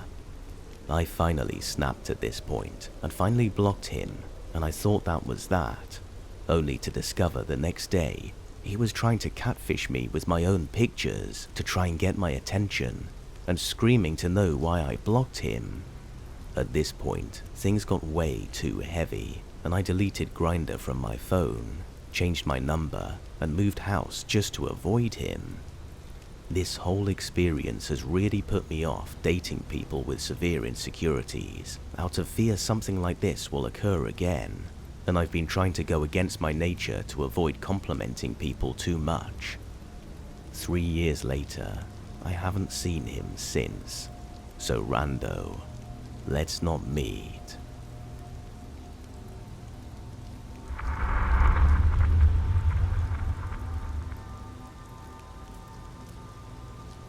I was 24 at the time, and had just gotten out of a relationship. I was a single mother, so I only had very small amounts of time I could go on dates, and had a hard time meeting guys outside of dating apps due to my work schedule. I was also new to the dating thing, so I didn't really know the proper etiquette for these things. I matched with a guy on Hinge, and we agreed to meet up for coffee at a local Starbucks early in the day before I had to work later. Let's call him Steve. I showed up in casual summer clothes. It was like 80 degrees, and walked in to see my match was about 6'3", wearing dress clothes. I walked up to him and he boasted, "Oh wow, you're actually cute." Thanks. Apparently he didn't anticipate the girl he was meeting up with for a date to be cute. We get in line to order, and I mentioned grabbing something small to eat because I hadn't eaten anything yet. He replied, "Oh, I don't eat breakfast. Eating in the morning makes people fat. You really should look into the science." I rolled my eyes in my own head and intended to end the date early. but after we sat down for our coffee, he did manage to redeem himself a little with conversation. Steve tells me he's dressed up because he worked at a car dealership and was also going to work later. Later I realized it was Sunday and car dealerships only stayed open until like 5 and it was noon, so I think he was lying now looking back. We decided to go for a walk. We walked through the parking lot and he mentions he has a kitten at home that he newly got and he needs to go home and check on him at some point. He asked if I wanted to go meet him. I was extremely hesitant to go, but he assured me that he also lived with family, so it wouldn't be just him, and he swore he'd bring me back to my car for work. So I agreed, and we get in his car and go. We get to the house and walk inside. There's almost nothing in there. The living room has 2 couches, one small TV on an end table, and a bunch of Magic the Gathering cards on the floor. He goes into the kitchen and brings me the kitten to hold, and introduces me to his brother, who's playing video games in the kitchen. Yeah, the kitchen, and has earphones on and has no clue I'm even there. Doesn't even look up. Steve and I go into the living room and sit down and finish our earlier conversations. I sit on one end of the couch, thinking he'll sit on the other so we could talk and look at each other while conversing. Nope. He plops down directly next to me, puts his arm around me, pulls me into him, and starts petting my hair. I got really uncomfortable, as I was really caught off guard. He felt my body language tense up, and he says, "You need to relax. You're on a date and you're so tense." So we just keep talking. I mentioned something about my hormonal condition, and he said, "That makes sense. These are big," and poked my boob. Obviously, I wasn't exactly amused, but I was in a weird spot and didn't feel super safe to get confrontational, so I just asked where the bathroom was so I could have an excuse to create some physical distance. He showed me to the bathroom and I came out. I told him I needed to leave soon, to which Steve replied, "How do you know what time it even is? There are no clocks in here," seemingly amazed that I used my phone. I sat back down on the opposite couch he was sitting on. He got up and moved to sit next to me and held on to me again. He pulled my chin up and leaned in for a kiss. I decided I was going to take one for the team and get out of there. How bad could it be? Well, he opened his mouth so wide, he literally bit my chin. Nope, I was done here. I told him I needed to go home right now. He asked me how long I had, and I said 15 minutes.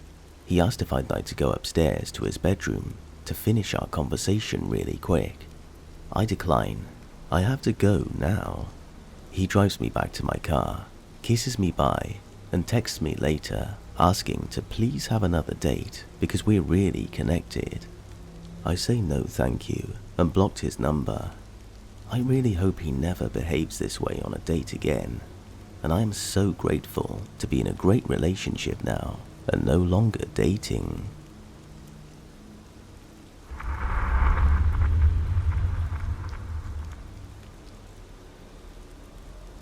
I used to live in England. I'm a Canadian woman. Whilst living in England, I used to get all of the stereotypical comments made on my nationality. "Oh, you drink maple syrup from the bottle, eh? You live in igloos in Canada? You go oot in a boot?"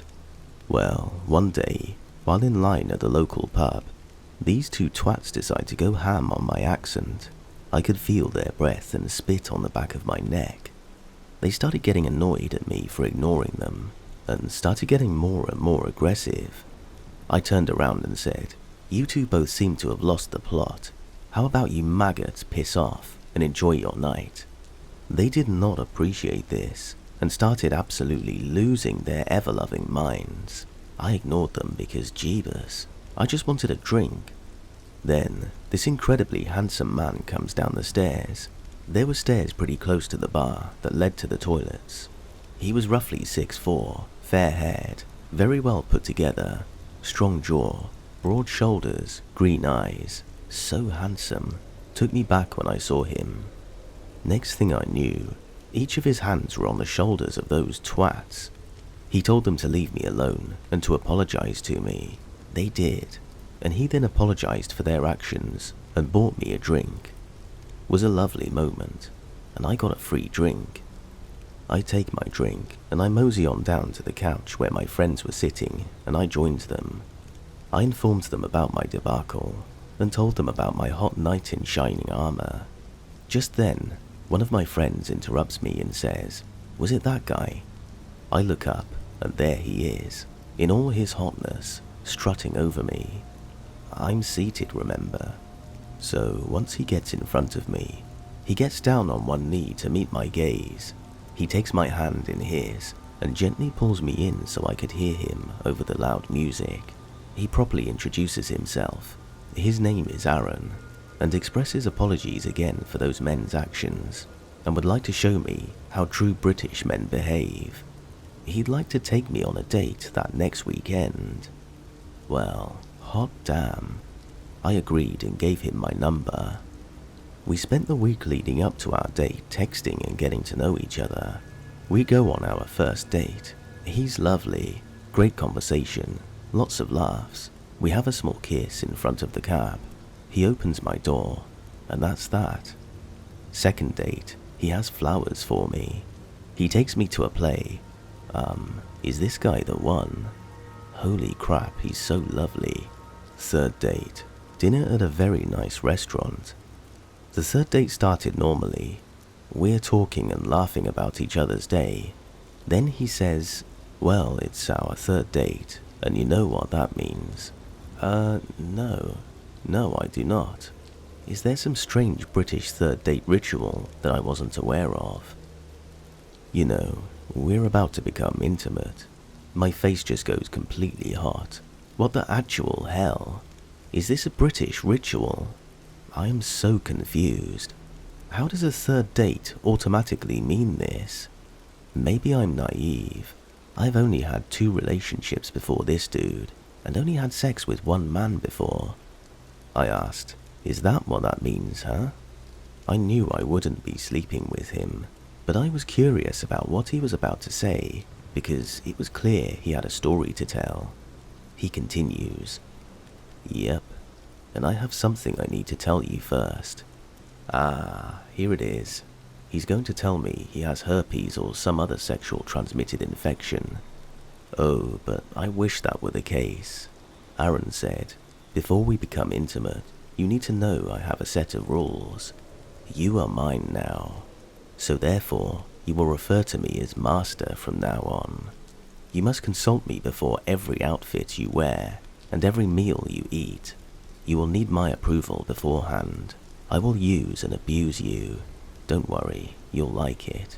I will record us sleeping together, but because of your job, we can put a bag over your head so no one will know it's you. No more nights out drinking with your friends. You'll be spending your evenings with me. You'll be expected to be at my flat every second day at 7 p.m. I need all the passwords to all of your logins.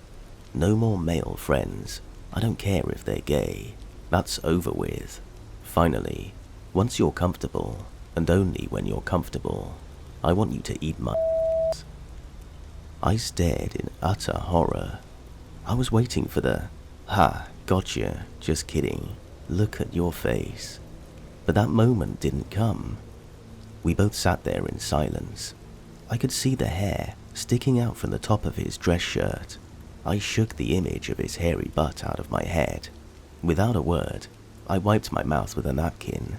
I pushed my plate away from me, grabbed my purse and coat, walked out, grabbed a cab that just happened to drop someone off. I stepped in and went home. I blocked his number and never spoke to him again.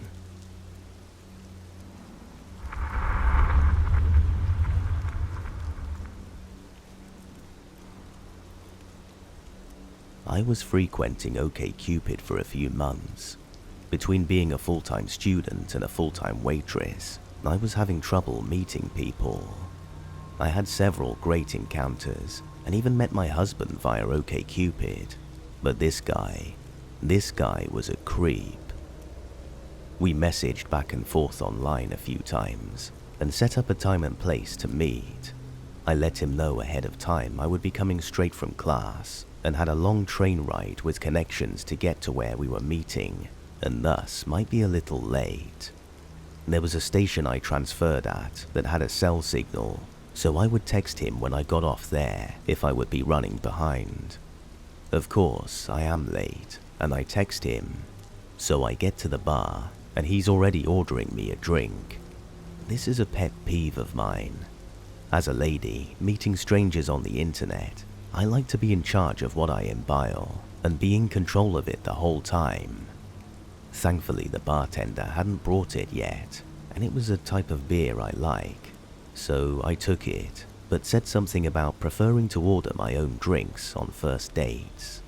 The rest of the time in the bar went well, actually. I had a second beer, him a third. We chatted back and forth, and there was some chemistry, so I suggested we go somewhere else for food. We decide to walk to another place, kiss a bit, generally have a good time. I think things are going really well. We get to the other place, and he orders shots. I remind him I like to order my own drinks, but he says he knows this place makes excellent insert dumb shot like red-headed slut or something here. I say fine, but after this shot, I'm done drinking for a while. In retrospect, I should have turned down this shot. Live and learn. Anyway, the shots come, we do them. He immediately orders another round of some other obnoxiously named shot I don't particularly care for, and I tell him I won't be drinking it. He says he'll take mine if I don't want it. Repeat this process about 3 times.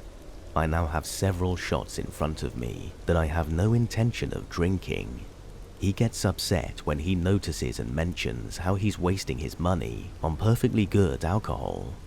I say I'd be happy to go Dutch and don't want to drink anymore. He also tries to grope and kiss me, which I decline. He goes to the bathroom. I hightail it out of there in a bit of a panic, telling the waitress to cover for me while handing her some money. She says, "Run, girl, while you can. I got your back." I wind up taking a cab to the restaurant I work in and freak out at my manager, who is my friend, who calms me down with food and sympathy. End of story, right? Wrong. The next day I get a voicemail from this guy while I'm in class asking where the hell I went and blaming me for him getting mugged after leaving the bar. He says something about feeling like we had a real connection and wanting to meet again, after yelling at me for leaving. Yeah, really. I ignore this voicemail and the emails he sends and the texts he sends for weeks. Thankfully, I hadn't given him any personal information other than my name, probably not even my last name, so he has no way to contact me beyond my phone and email. I would have blocked him, but I like to know what crazy people who are fixated on me are saying. After a while, I finally message him back, asking him to stop. I explain how extremely uncomfortable and frightened he made me feel, and how there was no way I would ever meet someone who had disrespected my boundaries like that again. He immediately begins apologizing while simultaneously blaming me for being drunk because I was late, which was by less than 10 minutes, causing him to drink while he waited.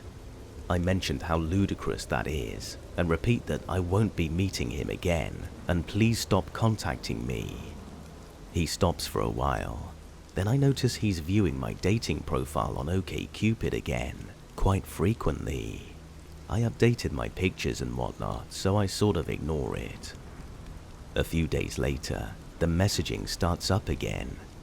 He finds my Facebook profile, probably because I'm not the best at hiding my identity on the internet, and sends a friend request that I block. I message him again and tell him that if he continues with this, I will have to involve the authorities. Thankfully, that seemed to be enough, and I never heard from him again.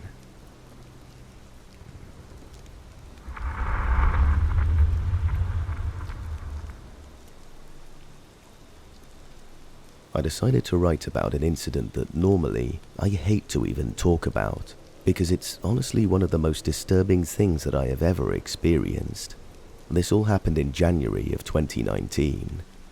For some background context, I'm a young gay man living in a very populated city, so weird things are bound to happen, especially when they're using the gay dating app Grindr. I'm sure you've all heard of it. When this started, I was living in a big-ish city in northern Florida, but had plans to move the next week. My two friends had come down to celebrate my moving away, and also one of their birthdays. We hung out in my city for a day, and then drove to Miami together. It was a lot of fun for the most part, but this story begins on the last day of my vacationing there. We were at a brunch place preparing to say goodbye to the city and drive back home so I could pack my things and relocate to where I live now, and I received a notification from Grindr saying that I had a new message. I opened it up, and the message simply said, "Hi," or something of the sort. It was from a blank profile, and it said it was sent using a feature called Explore, meaning this person wasn't local to Miami, but lived elsewhere. I replied, not minding the faceless profile, because a lot of men on the app are not open with their sexuality, and might not want to take the risk of people in their actual life finding out about them. We make small talk, exchange names and such. He seems like a really nice person. He eventually sent me a few pictures of him, and he was very attractive looking. He asked me for my number, and I was so flustered by Miami and saying goodbye to our temporary friends that I just gave it to him without thinking about what could come of it. I regret this dearly. We texted over the next few days, and things seemed pretty normal. We talked a lot, just casual chit-chat, asking about our careers, goals, etc.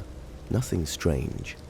And then I noticed a notification from the Cash App that I had received $100 from a random username that I didn't recognize. The memo was an eggplant emoji. Gross. I was so confused and started texting my friends, telling them how a random person had just accidentally sent me $100 and how he'd have to keep sending me more in order to ask me to return it, because you can only communicate with someone on that app if it includes a payment. We got a laugh out of this, and I decided to just return the money because I would be really upset if I was on the other end of the equation and I had just graciously donated that amount of money to a random person. Before I was able to do that though, my new Grindr friend texted me and said, "Don't ask me for any more. That's all I can give you. I will block you if you ask me to send you more." I was so confused. I never asked this man for money. I have no idea how he even got my Cash App username. I know you can look people up using their phone numbers, but I hadn't even linked my new phone number to that app yet. I replied asking him how he got my information, but he wouldn't say anything about it. I guess I just dropped it because free money, and I'm an idiot for that. Time goes on, and things are getting a little weird between our texts. He begins asking me to send him pictures of my feet, which in itself isn't weird. I don't like to kink shame, but something just felt very off about him at this point. It's as if I was talking to a new person. I tell him that he needs to calm down a bit and that this was getting uncomfortable for me, to which he agrees. Time goes by, and eventually he insinuates that I should move back to Florida, to the city where he was located, so that he could, quote, take care of me. I firmly decline, to which he says, "Well then, I will come to you." At this point, my alarm bells are going off, and I'm thinking, I've got to put an end to this. I don't reply right away, and he tells me he's always wanted to come to insert my current city name. What?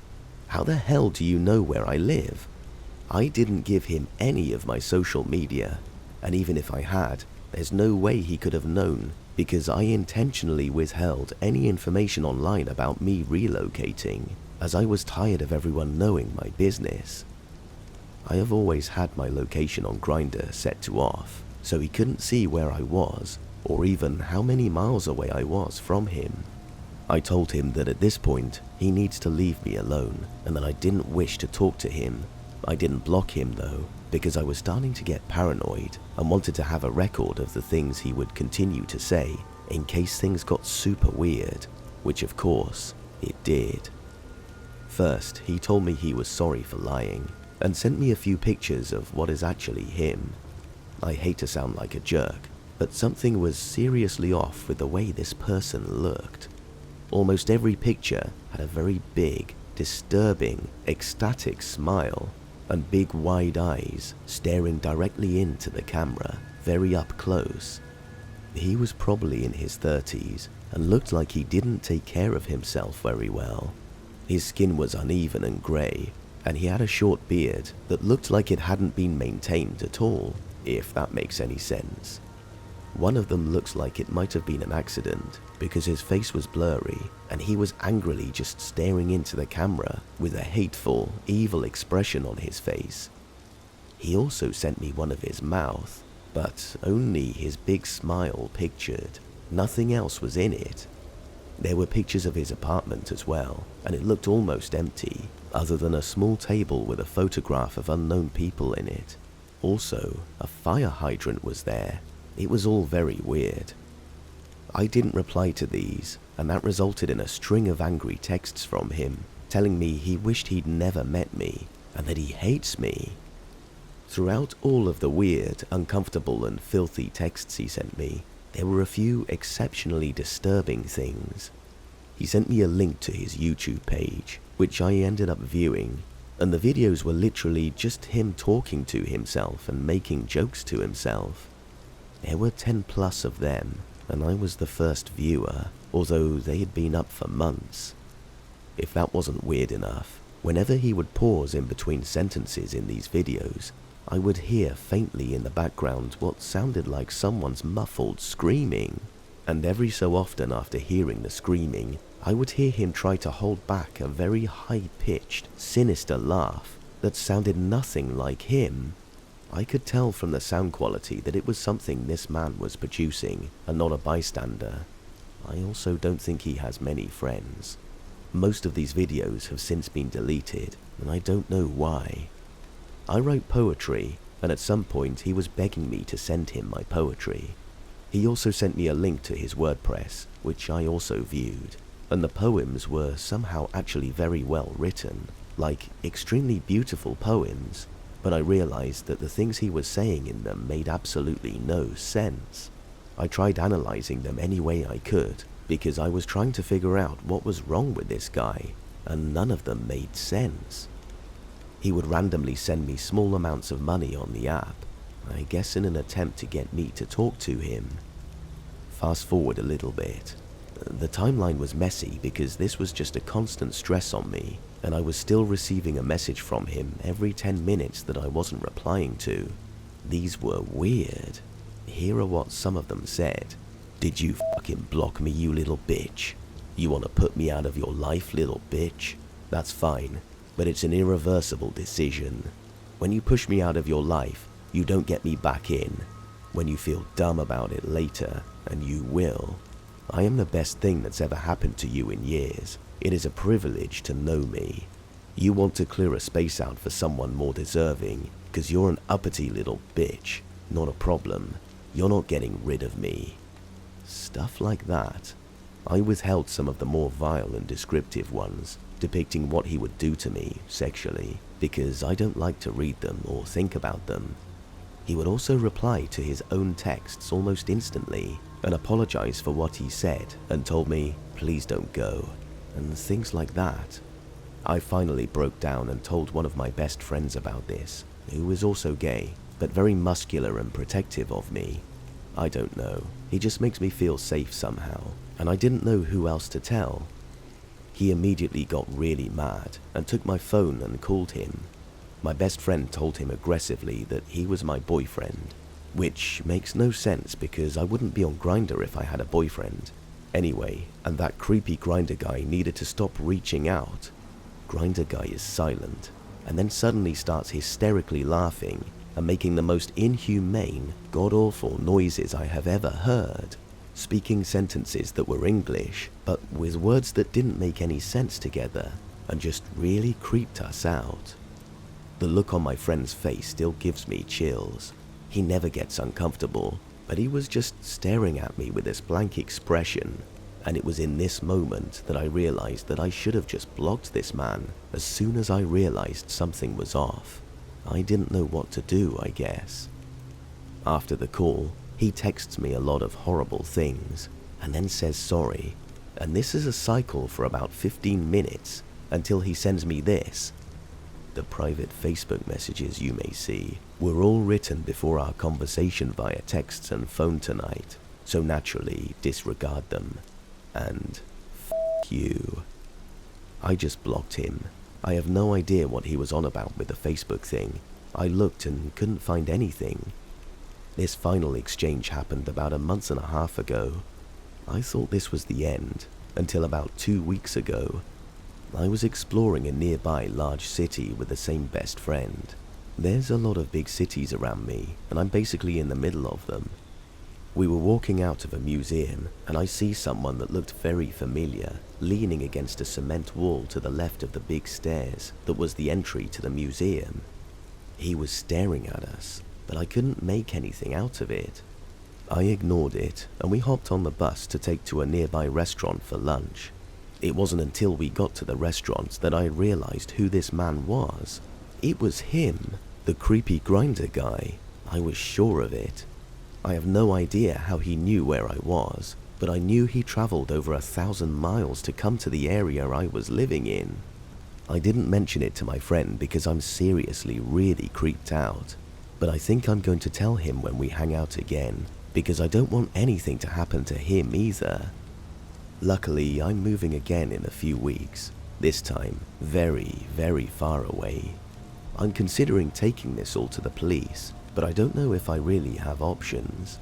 This has to be the weirdest, most uncomfortable experience of my life. Creepy grinder guy, let's never meet again. Seriously. Update. Holy crap. Obviously, this story has been on my mind today as I posted it only a few hours ago, and I decided to look through my Facebook message requests again and see if maybe I had missed something. I guess it got filtered because I didn't have him as a friend, but sure enough, there were a bunch of messages from him. It just says it's from Facebook user now, but I can tell it was him. He was calling me little baby boy over and over. He kept sending that message. He kept saying, "Where the f*** are you?" He was also begging me to tell him a story, begging me not to, quote, ditch him like that, saying that he will buy my love. A bunch of very weird and uncomfortable, deranged messages. I'm honestly in shock that I had just now found these.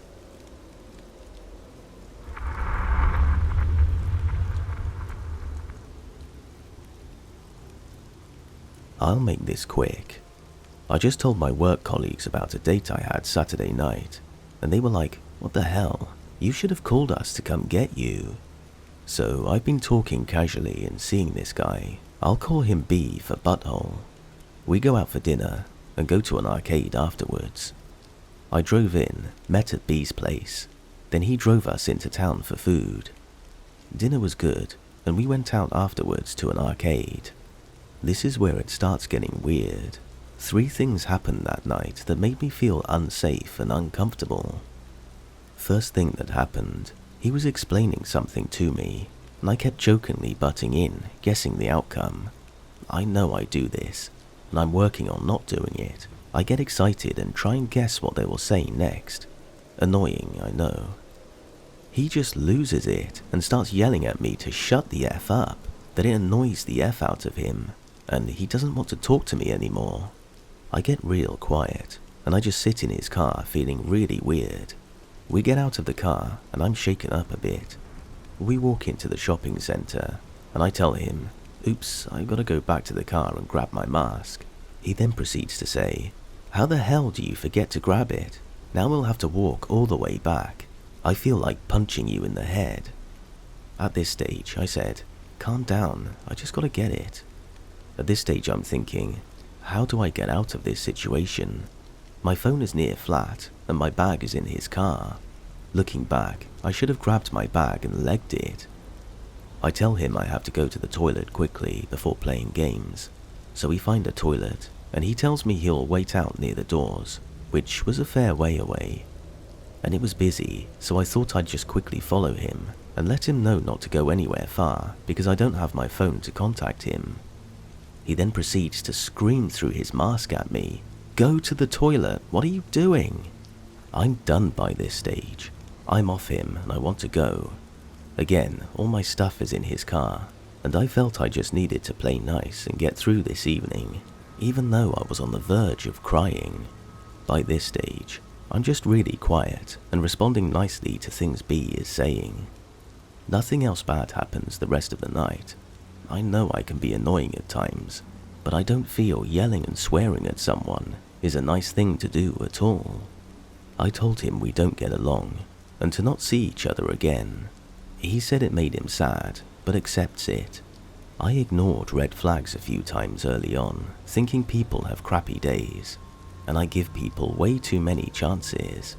This time, I've ended it pretty early, and for some good reasons.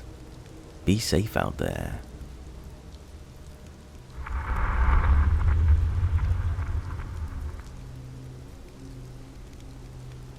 So, I had been dating this guy for the past 2 months. Let's call him Chad. Chad, who was 34, and I, a 29-year-old female, actually met 5 years ago.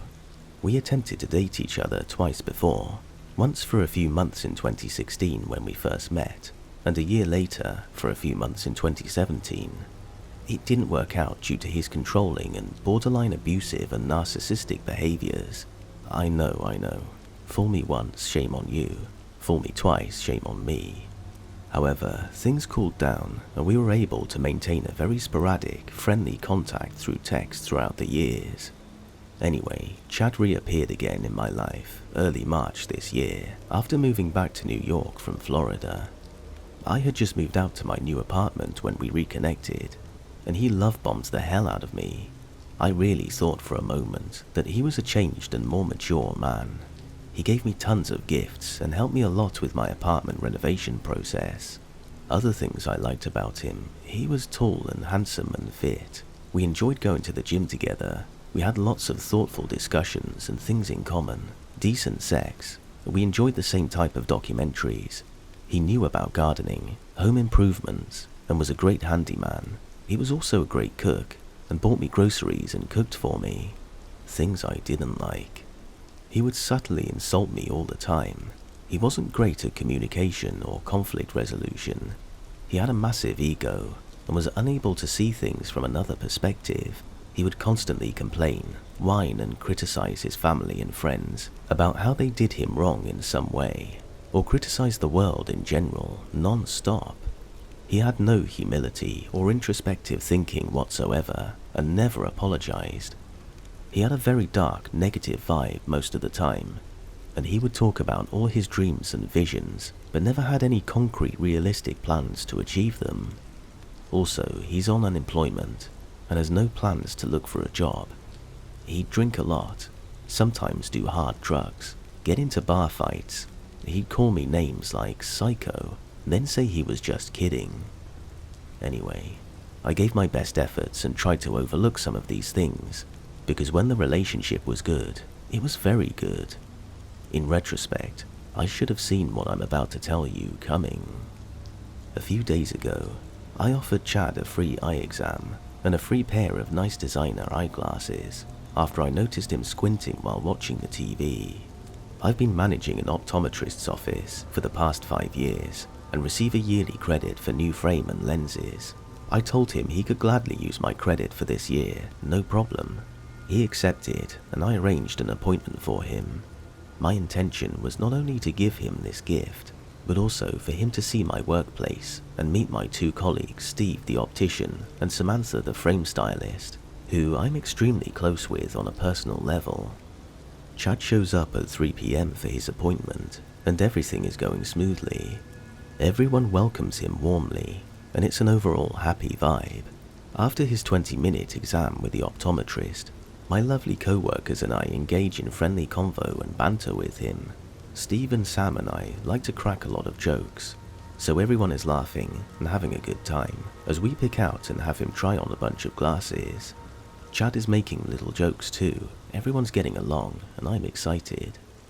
Chad finally picks a nice pair of frames out, and I bring them to the counter as we begin to discuss his lens options. We pick a premium brand of light-blocking lenses. I finish writing his order up, and I jokingly say to Chad, "Okay, that'll be $1,000. Samantha and I laugh. Then I say, "Just kidding, it's free, but you can pay me back in rides." Chad picks me up from work sometimes, and was planning to pick me up from work that night. When everything's done, he heads out, and my amazing and super kind co-worker Steve even gives him a warm hug and high-fives goodbye. I walk Chad to the door, and we kiss and hug outside. I say, "That was fun," and he agrees. He goes back to his car, and I go back inside the store, smiling. Steve and my other co-worker Samantha tease me and ask me when me and Chad are getting married and having kids. I text Chad a cute message with a smiley heart emoji, and we arrange a time for him to pick me up. He asks me what kind of dinner I want, and that he pick it up for us. All is seemingly well, until 6:15 p.m, and he pulls up to the store in his car. I hop into the car, and the vibe has dramatically changed. He's in an aggressive mood, not smiling at all, being very short and angry. So of course, I ask, "What's wrong? Is everything okay?" Turns out, Chad had been working himself up with paranoid delusions for the past 3 hours, because he then states, "I don't appreciate how disrespectful you were to me in front of your co-workers." I'm dumbfounded and taken aback as I ask him to elaborate. He then proceeds to go off on a tirade. "What? You really think I can't pay for glasses on my own? You think you're better than me? Why are you trying to hold a pair of glasses over my head? You think I really owe you something because you got me a free pair of glasses?" I say, "No, of course you don't owe me anything. That's just how we joke around." He doesn't accept this answer and keeps going off on how disrespectful I am and how I humiliated him. At this point, I'm actually frightened by his behavior, and I go into fight or flight mode. At the red light, I say, "I'm actually feeling pretty tired. I'll talk to you later." I grab my stuff and get out of the car in shock. As I'm walking away, he yells, "You're gonna walk out of my car? Don't ever hit me up again. Have a nice life." I don't even turn my head. He speeds off and I go home. I get to my apartment 30 minutes later when I receive some texts from him which read, "You don't have to respond. I just want you to know specifically how I feel disrespected was when you told me a price and that I could pay you back with rides. I don't want to feel like I owe you something or belittled by you doing something you wanted to do for me. We stand beside each other. I don't stand above you and you don't stand above me. Why would you even mention a price when you told me you got me and then say I have to pay you back with rides in front of your co-worker who I'm meeting for the first time? That's not a question you need to answer to me. Maybe for yourself though."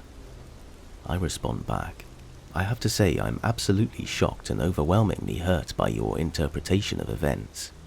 To think of my friends and I in such a negative light after being nothing but welcoming and loving to you, and offering you a gift with nothing expected in return, just displays deep insecurity and extreme paranoia to me. We are all loving and kind people who joke around. No one thought less of you. Nothing was expected to return the favor, and no one wanted to make you feel bad, just the opposite. To have this warped and negative perspective is extremely concerning to me. I need someone who's on a similar positive and joking, silly type wavelength, and this event is an absolute deal breaker which proves this isn't going to work. There won't be any glasses or any more rides or anything to do with the two of us. I wish you well, Chad, as I always have." He responds with, "I'm not saying that's what you literally expected. It was the fact that you literally mentioned the cost and that it could be repaid with rides. The mention of any money when you're doing someone a favor is rude as hell and embarrassing." At this point, I'm frustrated and exhausted at having to keep explaining over and over that it was a joke and that no harm was meant, and I respond, "It was a JOKE. Take care, Chad. I'm not interested in going back and forth." He then blocks me, and I'm like, good riddance. In conclusion, I'm really glad it's over. I saw a lot of other red flags throughout this experience, but this was the final nail in the coffin. If he thought it was a tasteless joke and approached me in a normal way about it, I would have apologized and made sure to avoid jokes like that in the future. But he didn't. He berated me angrily, didn't listen to me, and threw a tantrum. I know my intentions were pure and good, and I will not put up with or bend to the insecurities and delusions of abusive and negative people like this. Lesson learned. If it didn't work out the first or second time, it probably won't work out the third time.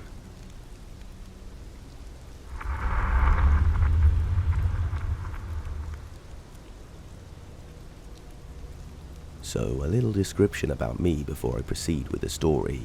I'm a gay man, although to most people it's not really obvious because I have manly taste, and I'm considerably fearless most of the time as I enjoy the thrill of getting creeped out. This happened in the Philippines in 2012. I was 18 at the time, and I was living in a residential district by my university, where most of the structures are apartments and dormitories for rent. I was living in an apartment with my sister. Unlike my sister, I don't usually come home on the weekends because I would rather drink the weekend away with my friends. One night, while I was on my way to a party, a guy messaged me on Grindr. He had no profile picture, and seeing that he is less than a mile away, I figured that he may be going to the same university as me and is being discreet about it.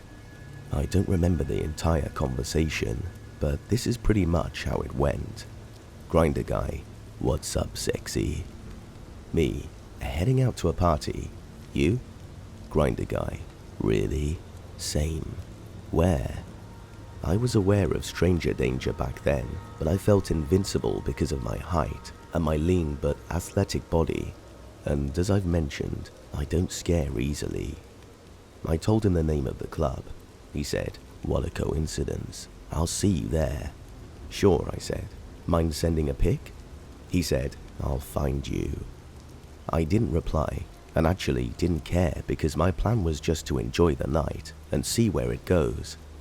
So I headed out around 10 p.m, still considered a safe hour in the city where I was staying, and walked a few blocks to the main street, and then waited for my female friend, who lived up the district on the other side of the main street, to pick me up. We headed to the party and met up with my other friends there. We took our seats in a booth with couches and ordered for drinks. Our orders came, and for a while, everything seemed normal, and I honestly already forgot about the guy on Grindr. A waiter then headed to our direction bringing a glass of martini, handing it to me. He said, in our language, "It's from the guy over there." I looked towards the direction he was pointing at, trying to adjust my vision to see through the laser lights and smoke. I saw this Nordic-looking, scruffy, muscular guy in a hooded sweater who raised his glass as our eyes met, smiling before he took another sip. My friends started teasing me and kept telling me to go talk to him, but I didn't want to at first. After this, most of my friends were leaving their seats to dance. I couldn't do anything because I was thinking about the guy. It took me about 30 minutes to muster up the courage to finally approach him. I can remember the next events that happened vividly, not only because it was awkward, but I have never felt so threatened in my life. I sat next to him at the bar, and it seemed like he just paid for his drinks and was about to leave. Being a natural flirt, I knew I had to stop him and score one for the night, like get his number and get to know him more. "Hey," I said. I realized that he may be a foreigner, which is typical, because there are a lot of foreigners living in this city. "Thanks for the drink," I said out loud, trying to cut through the loud music. He just nodded. "Are you the guy from Grindr?" I then whispered into his ear. He just smiled. It was weird because it almost felt like he was trying to be seductive, but at the same time, hard to get, and at the same time it looked like he didn't have a clue. At that point, I was already giving up trying to start a conversation.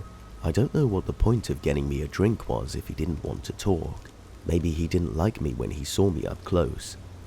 With that thought in my head, I decided it was time for me to go. "Well, I'll see you around," I said, but before I could turn around, he grabbed my shoulder gently. "Come with me," he said. It sounded like an order, and an aggressive one if I might add. But at first I thought it was just because of his accent. Although I'm a big fan of Thor, and I don't have a problem being anywhere alone with this guy, it still made me nervous because no stranger ever told me to come with them the way he just did. Sorry, I'm with my friends, I said, but maybe we can hang out some other time. Let's go, he insisted. I wasn't freaking out at first because we were in a public place until he stood up from the stall. I may have flinched a little when he put his arm around me because although I was taller, he looked like he could crush me. Sorry, I really can't, I said. If this was some other time, I would, but I can't leave my friends. I could hear him grumbling under his breath, but as one of my friends approached, he just let go and walked out of the bar. I felt relieved, but at the same time disappointed, because the guy was my type until he started ordering me to go with him. My friends kept asking me about him, but I said he didn't seem interested, not wanting to ruin the night for them. I was a little worried because I was thinking that he may have spiked the drink, but then I realized that if I was drugged, it would be taking its effect by then. We left the bar around 2:30 a.m. I hopped in my friend's car and we parted ways with my other friends. Usually, the streets would still be busy at this hour, but since it's the weekend, it was empty with only a few cars passing by. As we approached the bridge, my friend looked like she was on edge. "You okay?" I asked her in my language. "That car's been following us," she said. I looked back and saw a black Toyota Vios. I told her not to worry about it because they might just be taking the same road on their way home. "Well, whoever they are, they've been tailing us from the club," my friend said. I looked back once again, trying to see how many people there were inside. That's when I saw the same guy from the club, and I was immediately worried for my friend. Still thinking rationally, I told her he lived a few miles from me based on Grindr, so he might be on his way home, and stuff like that. But when I told her about what happened at the club, she started panicking.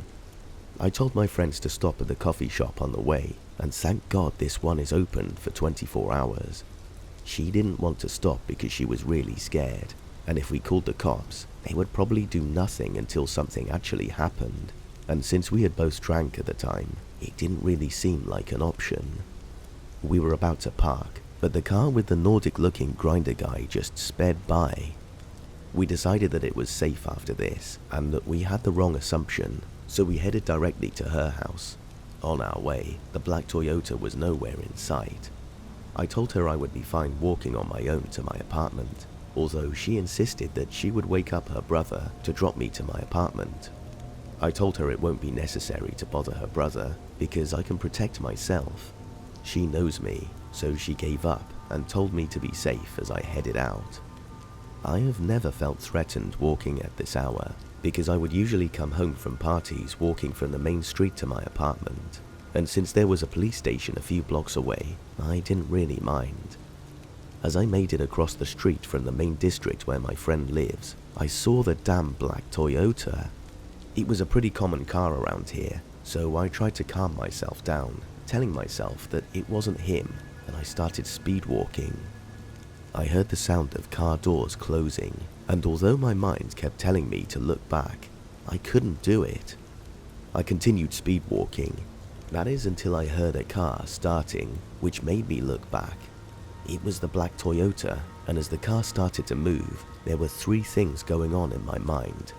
Run to the apartment, the closest option as of now, but then be efficient when putting the damn key in the keyhole to unlock the door and reveal where you live. Run to the coffee shop and hope that there's a security guard there who can help you, or run to the police station, the furthest option, and have him arrested. My feet felt like jelly, and I didn't know what to do. The best option is the coffee shop, so I started running. I wanted to scream while I was running, but it felt like I was out of breath. The Toyota is now ahead of me, and it parked up a few yards in front of me. This made me stop. Not turn around, but stop completely in my tracks. Fight or flight, I chose fight. I had nothing on me that I could really use, and the last fistfight I had been on was in 5th grade, but hell, I felt like I was ready for this. The Nordic-looking stranger stepped out of the car, and it looked like he was holding a small knife. I stood my ground, although I knew I am doomed and will probably be murdered by Thor. As the Nordic-looking guy approached, the security guard from the university called my name. I turned around, and there was a screeching halt as he tried to stop his bicycle. He knew me because there was one time I got to know him over coffee at an hour like this. He lives nearby, and I was reminded that he would usually stroll around at this hour. "Kuya," I said, feeling relieved. Kuya means older brother in our language, sort of an informal sir when you address someone older than you. Before I could even tell him what was happening, I heard the car speeding away. Kuya, security guard, and I then went to the coffee shop, and I bought him a coffee. He said he was called on by his fellow guard, who can't leave his post, to scan the area because they apparently saw a strange guy lurking around the university. He even joked that maybe it was me, but I told him that I had just got back from the club, and I also told him about the stranger and what happened, and if he saw him when he called me. He said he didn't, but he noticed the car speeding away. He also said that if I wanted to be escorted to my apartment next time, I could call him, so he gave me his number. I have never heard from the guy since then. I was even planning to set him up using Grindr so we could get his identification, but I couldn't find his profile anymore when I created a new one. So, Nordic-looking guy I met on Grindr, who may have followed me to the club and potentially my apartment. Let's not meet. And thanks for killing the natural flirt inside of me.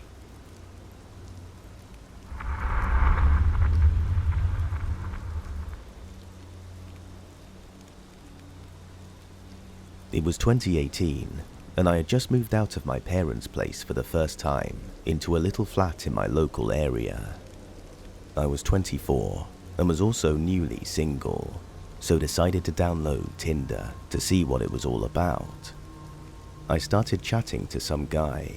Truth be told, I was actually talking to a few guys over the course of a couple of weeks or so. Anyway, this guy asked me out, and I wasn't feeling it, so made up some excuse. We continued to chat for another week or so. Now it was Friday evening.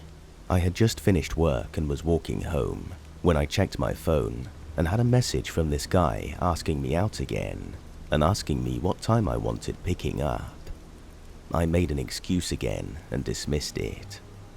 I finally got back home to my flat and began my weekly routine of cleaning and sorting out my laundry when I heard a knock at my door.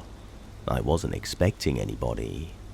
I stopped what I was doing and walked into the kitchen and peered out of the window to see who it was before I opened the door. Stood there was a dark-haired man holding a small bunch of flowers. I was confused.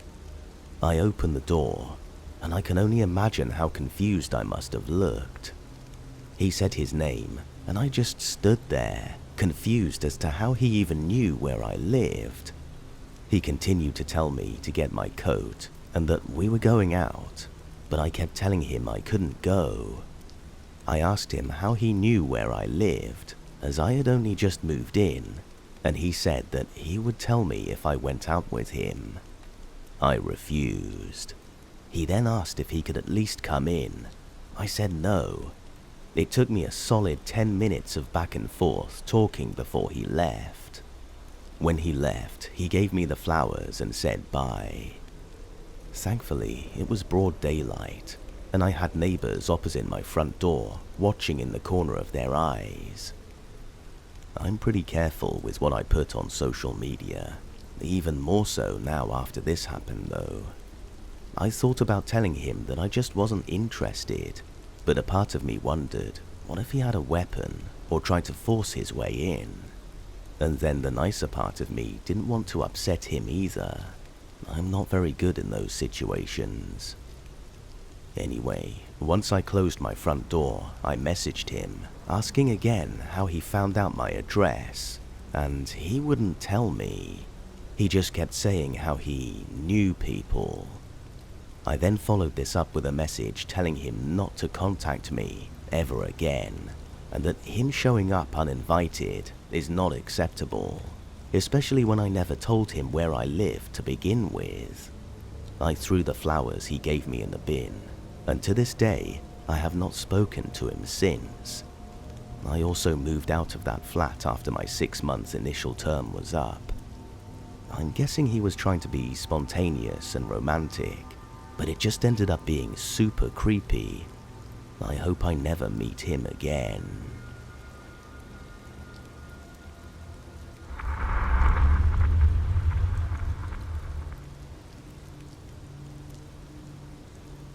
This happened about 6 years ago. I'm 27 now. I'd gotten out of a 3-year relationship that didn't end particularly well. I didn't want to be one of those girls that made her way through a friend group, if you catch my drift. I wanted a change of scenery. I decided to try my luck on a dating site called OkCupid. I know, terrible idea. I'm well aware of that now, but hindsight is always 20/20. In my mind, most of the dating sites are a cesspool of incels, catfish, or desperate people. To my surprise, I actually went on several decent dates. No red flags, creepy vibes, or weird feelings. Luckily, I made my mum aware of what I was doing, so whenever I'd go on a date, she'd know where I was and when I was going to be home. Mama didn't raise no idiot, right? Wrong. This is when I came across Dennis's profile. He seems chill, kinda cute, and somewhat interesting, so I sent him a message. He was playful and had a sarcastic sense of humor, right up my alley. I decided to give him a shot. We met at a coffee shop and had some very engaging and interesting conversation. Dennis was 5'9", normal build, balding with reddish hair and glasses. He definitely gave off some nerd vibes. He started off by asking, "What are you looking for?" I gave my normal response. I'm wanting someone who is sweet and caring, but also funny and intelligent. Something along those lines. Nothing groundbreaking. Cut me some slack, I was young. I realized later that giving this sort of response was the beginning of the end. Dennis and I went on a couple more dates that were unmemorable. I started to fall head over heels for this guy, and fast. He was sweet, understanding, caring, empathetic, worked out, and took care of himself. He was everything I wanted in a guy. It was difficult to understand why he was single. Since I was falling for him so quickly, we agreed that we would be exclusive. Everything was going smoothly until about 2 months into our relationship. That's when it started to hit the fan. For the last month, I had been pushing him to let me hang out at his place and to meet his roommate, from the suggestion of my parents, because they are smart people. Every time I'd push the subject, he'd always make up some excuse on why we can't. My roommate is crazy. It's not a good time for him. He works opposite schedules than me, etc. It was always something. At some point, we had made plans to go out to a club one evening.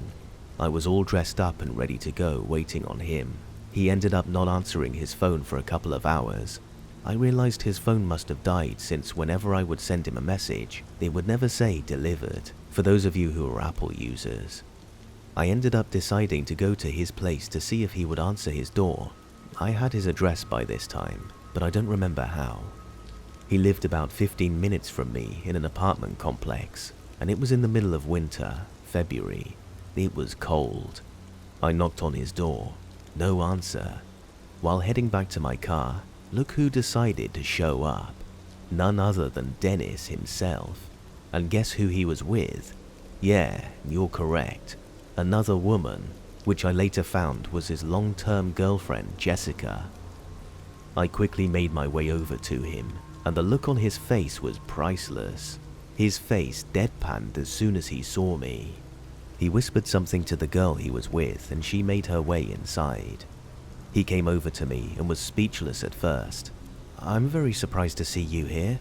"Really? We had plans, remember? I wanted to see if you were home." "I do remember. My phone died, so I didn't receive any of your texts, and I lost track of time. We were at a friend's birthday party." "Who's the girl?" "My roommate." "I thought the guy was your roommate." "He is. She's my other roommate, and a very good friend." Mind you, I'm a very skeptical person, and alarm bells were definitely going off in my mind, in accordance with my parents' numerous warnings. However, Dennis is the sort of person who is very good at talking himself out of situations, his reasoning behind the decisions he makes, why he made them, etc. He was an excellent liar, and being the naive and insecure person I was, I believed him. We ended up going to the club after I waited for him outside in my car for almost an hour. I didn't think about it too much since I was getting what I wanted, and nothing was said about his female roommate. Over the next month, I kept pushing Dennis to meet his family and his guy roommate. He eventually caved and brought me to see his mother. It was an extremely odd experience. We talked about books and some of Dennis's friends, and I made some snide remark about how Dennis's guy roommate was nuts, which was Dennis's words, and they both gave me the strangest glances. This would make more sense to me in about a month or so. Eventually, I started to realize that Dennis's stories weren't adding up, and I started to see holes in them. He would only see me on Tuesday and Thursday evenings because, quote, he worked a lot of overtime. He would never be flexible or change his mind, or even allow me to attempt to change his mind. If he was late coming to see me, which started to happen pretty frequently, he would send me screenshots of his work and his work vehicle in line for getting a wash. Or he would send me screenshots of his bathroom, saying he just wanted to freshen up. When I would ask for a picture of him in that moment, in his bathroom mirror, he declined. He refused to send any pictures of himself, proving that he was where he claimed to be. He would also usually take long bathroom breaks at my house after sex. I'm talking 20 or more minutes. I know, another huge alarm bell. Everything came to a head about a month or so later. I told Dennis that I wanted us to go somewhere with no phone service, so that we could truly spend time together without technology being a distraction. He agreed. We ended up making plans to spend 2 or 3 days in Canada. It was still early in our relationship, about 4 months, and my mum wanted to make sure I was safe, so she took down Dennis's driving license and made a copy of it, as well as his license plate. The trip ended up relatively uneventful until the last evening in the hotel room. I'm not sure if it was on purpose or if he was actually asleep. Dennis ended up rolling over to my side, pulling me in close and saying, "I love you, Jessica." That made my blood run cold. I was so upset. Tears started to blur my vision as I got up and out of bed. My parents were right all along. He was a liar and a cheat. Did I break it off? No, of course not. That would make sense. Why? I was naive and desperately in love with him. I also didn't want to admit it to myself that I had been played, or that I was the side chick.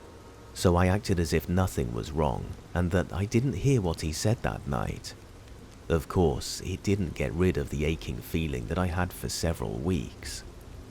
I began to have bad anxiety and panic attacks on my school bus because of the bad feeling in the pit of my stomach. Dennis was constantly lying to me, and I mean constant. It was so bad that I ended up starting to feel angry. I let that feeling simmer for a couple of days until I decided to do something about it. When realizing that you were right all along, and things weren't just a strange coincidence, it's very bittersweet. On a freezing March day, after an exhausting day at school, I wanted to get rid of the nagging feeling in the back of my mind once and for all. I decided to head for Dennis's apartment complex to see if he was still lying to me about living in the apartment with his girl roommate. I parked my car and got out. I was shaking. I didn't know if it was anxiety or from the anger that was starting to bubble below the surface. Was he lying about his girl roommate? You bet your sweet ass he was. I knocked on his door and hid myself from view of their peephole. He answered the door with his girl roommate behind him. I came from around the corner and looked at him with an emotionless face and said, "Wow." I turned on my heels and walked away, only to find out as I get back to my car that I had locked myself out of the car on a cold March day in the middle of winter. I was so distracted by my rage and sadness that I didn't realize I left both my keys and phone in the car. I am such an idiot. I was beside myself. I didn't know what to do. I locked my phone in the car along with the keys. How the hell can you do that? I was so angry at myself for being such a moron. Not only that, I was in the parking lot of my cheating ex-boyfriend's apartment complex. I wish I was making this up. I really do. With nothing else to lose, literally, I walked back to Dennis's apartment and knocked on their door. Jessica answers, and I beg to use their phone to call AAA. Jessica, surprisingly, agrees and lets me use her phone. The entire time, Dennis is agitated and kept walking around after I got off the phone. At one point, he even went outside with a coat hanger in an attempt to unlock my car, but to no avail. During that time, I took advantage of me being alone with Jessica to get some information out of her, like how long have they been together, where did they meet. I felt as though I was an auctioneer. I was shooting 20 questions at her rapid fire before Dennis came back in. By the end of it, I had more than enough information to prove that Dennis was not who he said he was. Everything started to make sense, and puzzle pieces began connecting. One of the biggest aha moments for me was when we both were talking about being in a relationship with him on Facebook. It turns out, this sly mother created 2 different Facebook accounts to ensure he was in a relationship with us both at the same time, only to block the other girl on that account, guaranteeing that neither of us would come across each other on his Facebook account. I remember in the beginning, I commented on how his Facebook profile was super limited and didn't have anything on it. He claimed it was only because he used Facebook to befriend co-workers on it and didn't use it much. Anyway, near the end of our conversation, I tried convincing Jessica that Dennis was a pathological liar and didn't care about her. It was at this point I realized that Jessica could have been aware of everything that Dennis was doing and was in on it, or she was just that naive. I tried texting her after I had left their apartment to try and talk some more sense into her, but it was useless. Dennis was with her alone and was a master at skewing and spinning stories. Unfortunately for him, I had one more trick up my sleeve. Over the course of the next week, I spent my remaining few free hours I had, if I wasn't studying or working, gathering evidence against Dennis. I did research on Dennis and Jessica through Google, but mostly Facebook. This is the scary part about Facebook if you don't have your privacy settings on lock. I found out who Jessica's parents were and decided to send them a message through Facebook with all the evidence I had collected over the past week and a half against Dennis, ensuring that they would believe me and my story. When I say evidence, I mean photos of him and me, screenshots of conversations we had through text, pictures of him and me, etc. All of these pictures, texts, conversations, having timestamps to show that he was seeing me at the same time he was seeing Jessica, hoping they wouldn't write me off as some crazy ex-girlfriend or some psycho.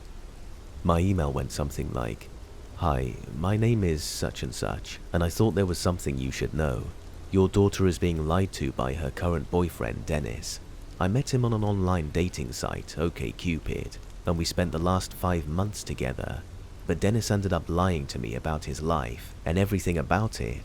I doubt your daughter knows the extent to which she is being lied to. I feel it's only right for me to share the information I've collected with you, so that it may be brought to your daughter's attention, and so he can no longer get away with this type of behavior.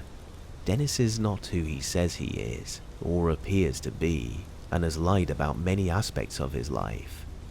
I then proceeded to go through the evidence I'd gathered. I did end up getting a reply from her mum. She had a bunch of questions for me to get the timeline in order, and to make sure that I wasn't just an ex with sour grapes. Apparently, Jessica had already told her about me. After some back and forth, she thanked me and said that they would take it from here. The last time I heard from Dennis was a message he decided to leave in the grass in my backyard. It was a dead rabbit, with its head cleanly cut from his body. It was clear a human did it since there was no sign of blood and the head was cleanly cut off. My family and I reported it to police in case any escalation happened. Luckily, nothing did. Unfortunately, Dennis was smart enough not to take it any further, but it was clear he was very angry. He didn't want to leave any sort of trail through internet or paper implying that he did it. Ladies and gents, please be mindful and careful of who you become close to. The stories you hear on TV about people living two separate lives, or "this wasn't the person I knew," are very much real, and they exist right under your nose. And to Dennis, screw you. I feel sorry that Jessica had to deal with your dumb ass as long as she did. You're only sad that you got caught. I hope karma plants you right on your ass. To all the ladies that he messed with, I hope you're okay, and that he hasn't dashed too much of your confidence. He's a lowlife, and that's all he'll ever be.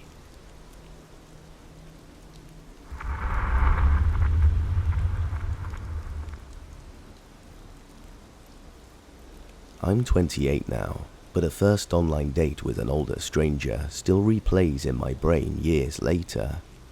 This isn't a traumatic story, and I know it could be a lot worse. I had just moved to San Francisco for college and started talking to this guy on Tinder who was in his late 30s, early 40s, Asian and not particularly good looking. I had not had much luck with old previously, so I decided to be more open-minded and go out with someone who was not my traditional type, but that is neither here nor there. We got cocktails, and on the date, I acted as pleasant and engaged as I could. Even though there was not much chemistry, I still felt I should be respectful, and I got the feeling he was doing the same. After one drink, we decided to part ways, and he offered me a ride home. The juicy part. Once I got home, I received a message that was paragraphs and pages long from him, the longest message I probably ever received, saying 1. He really wanted to leave the whole time, but stayed and paid for my one drink and gave me a ride, and highlighted that it was because he was a nice guy. 2. I was overweight and was not attractive. 3. I had acne and it was disgusting. 4. The school I went to was not even a good school, and he went to a college rated much higher, so I should stop talking so highly of myself, and probably other mean things. My heart sank after this unprompted and completely unnecessary message, and I immediately deleted it and blocked him, but the words still replayed in my head of every insecurity I have. I sought therapy for it, which helped, but even now, I still think about it.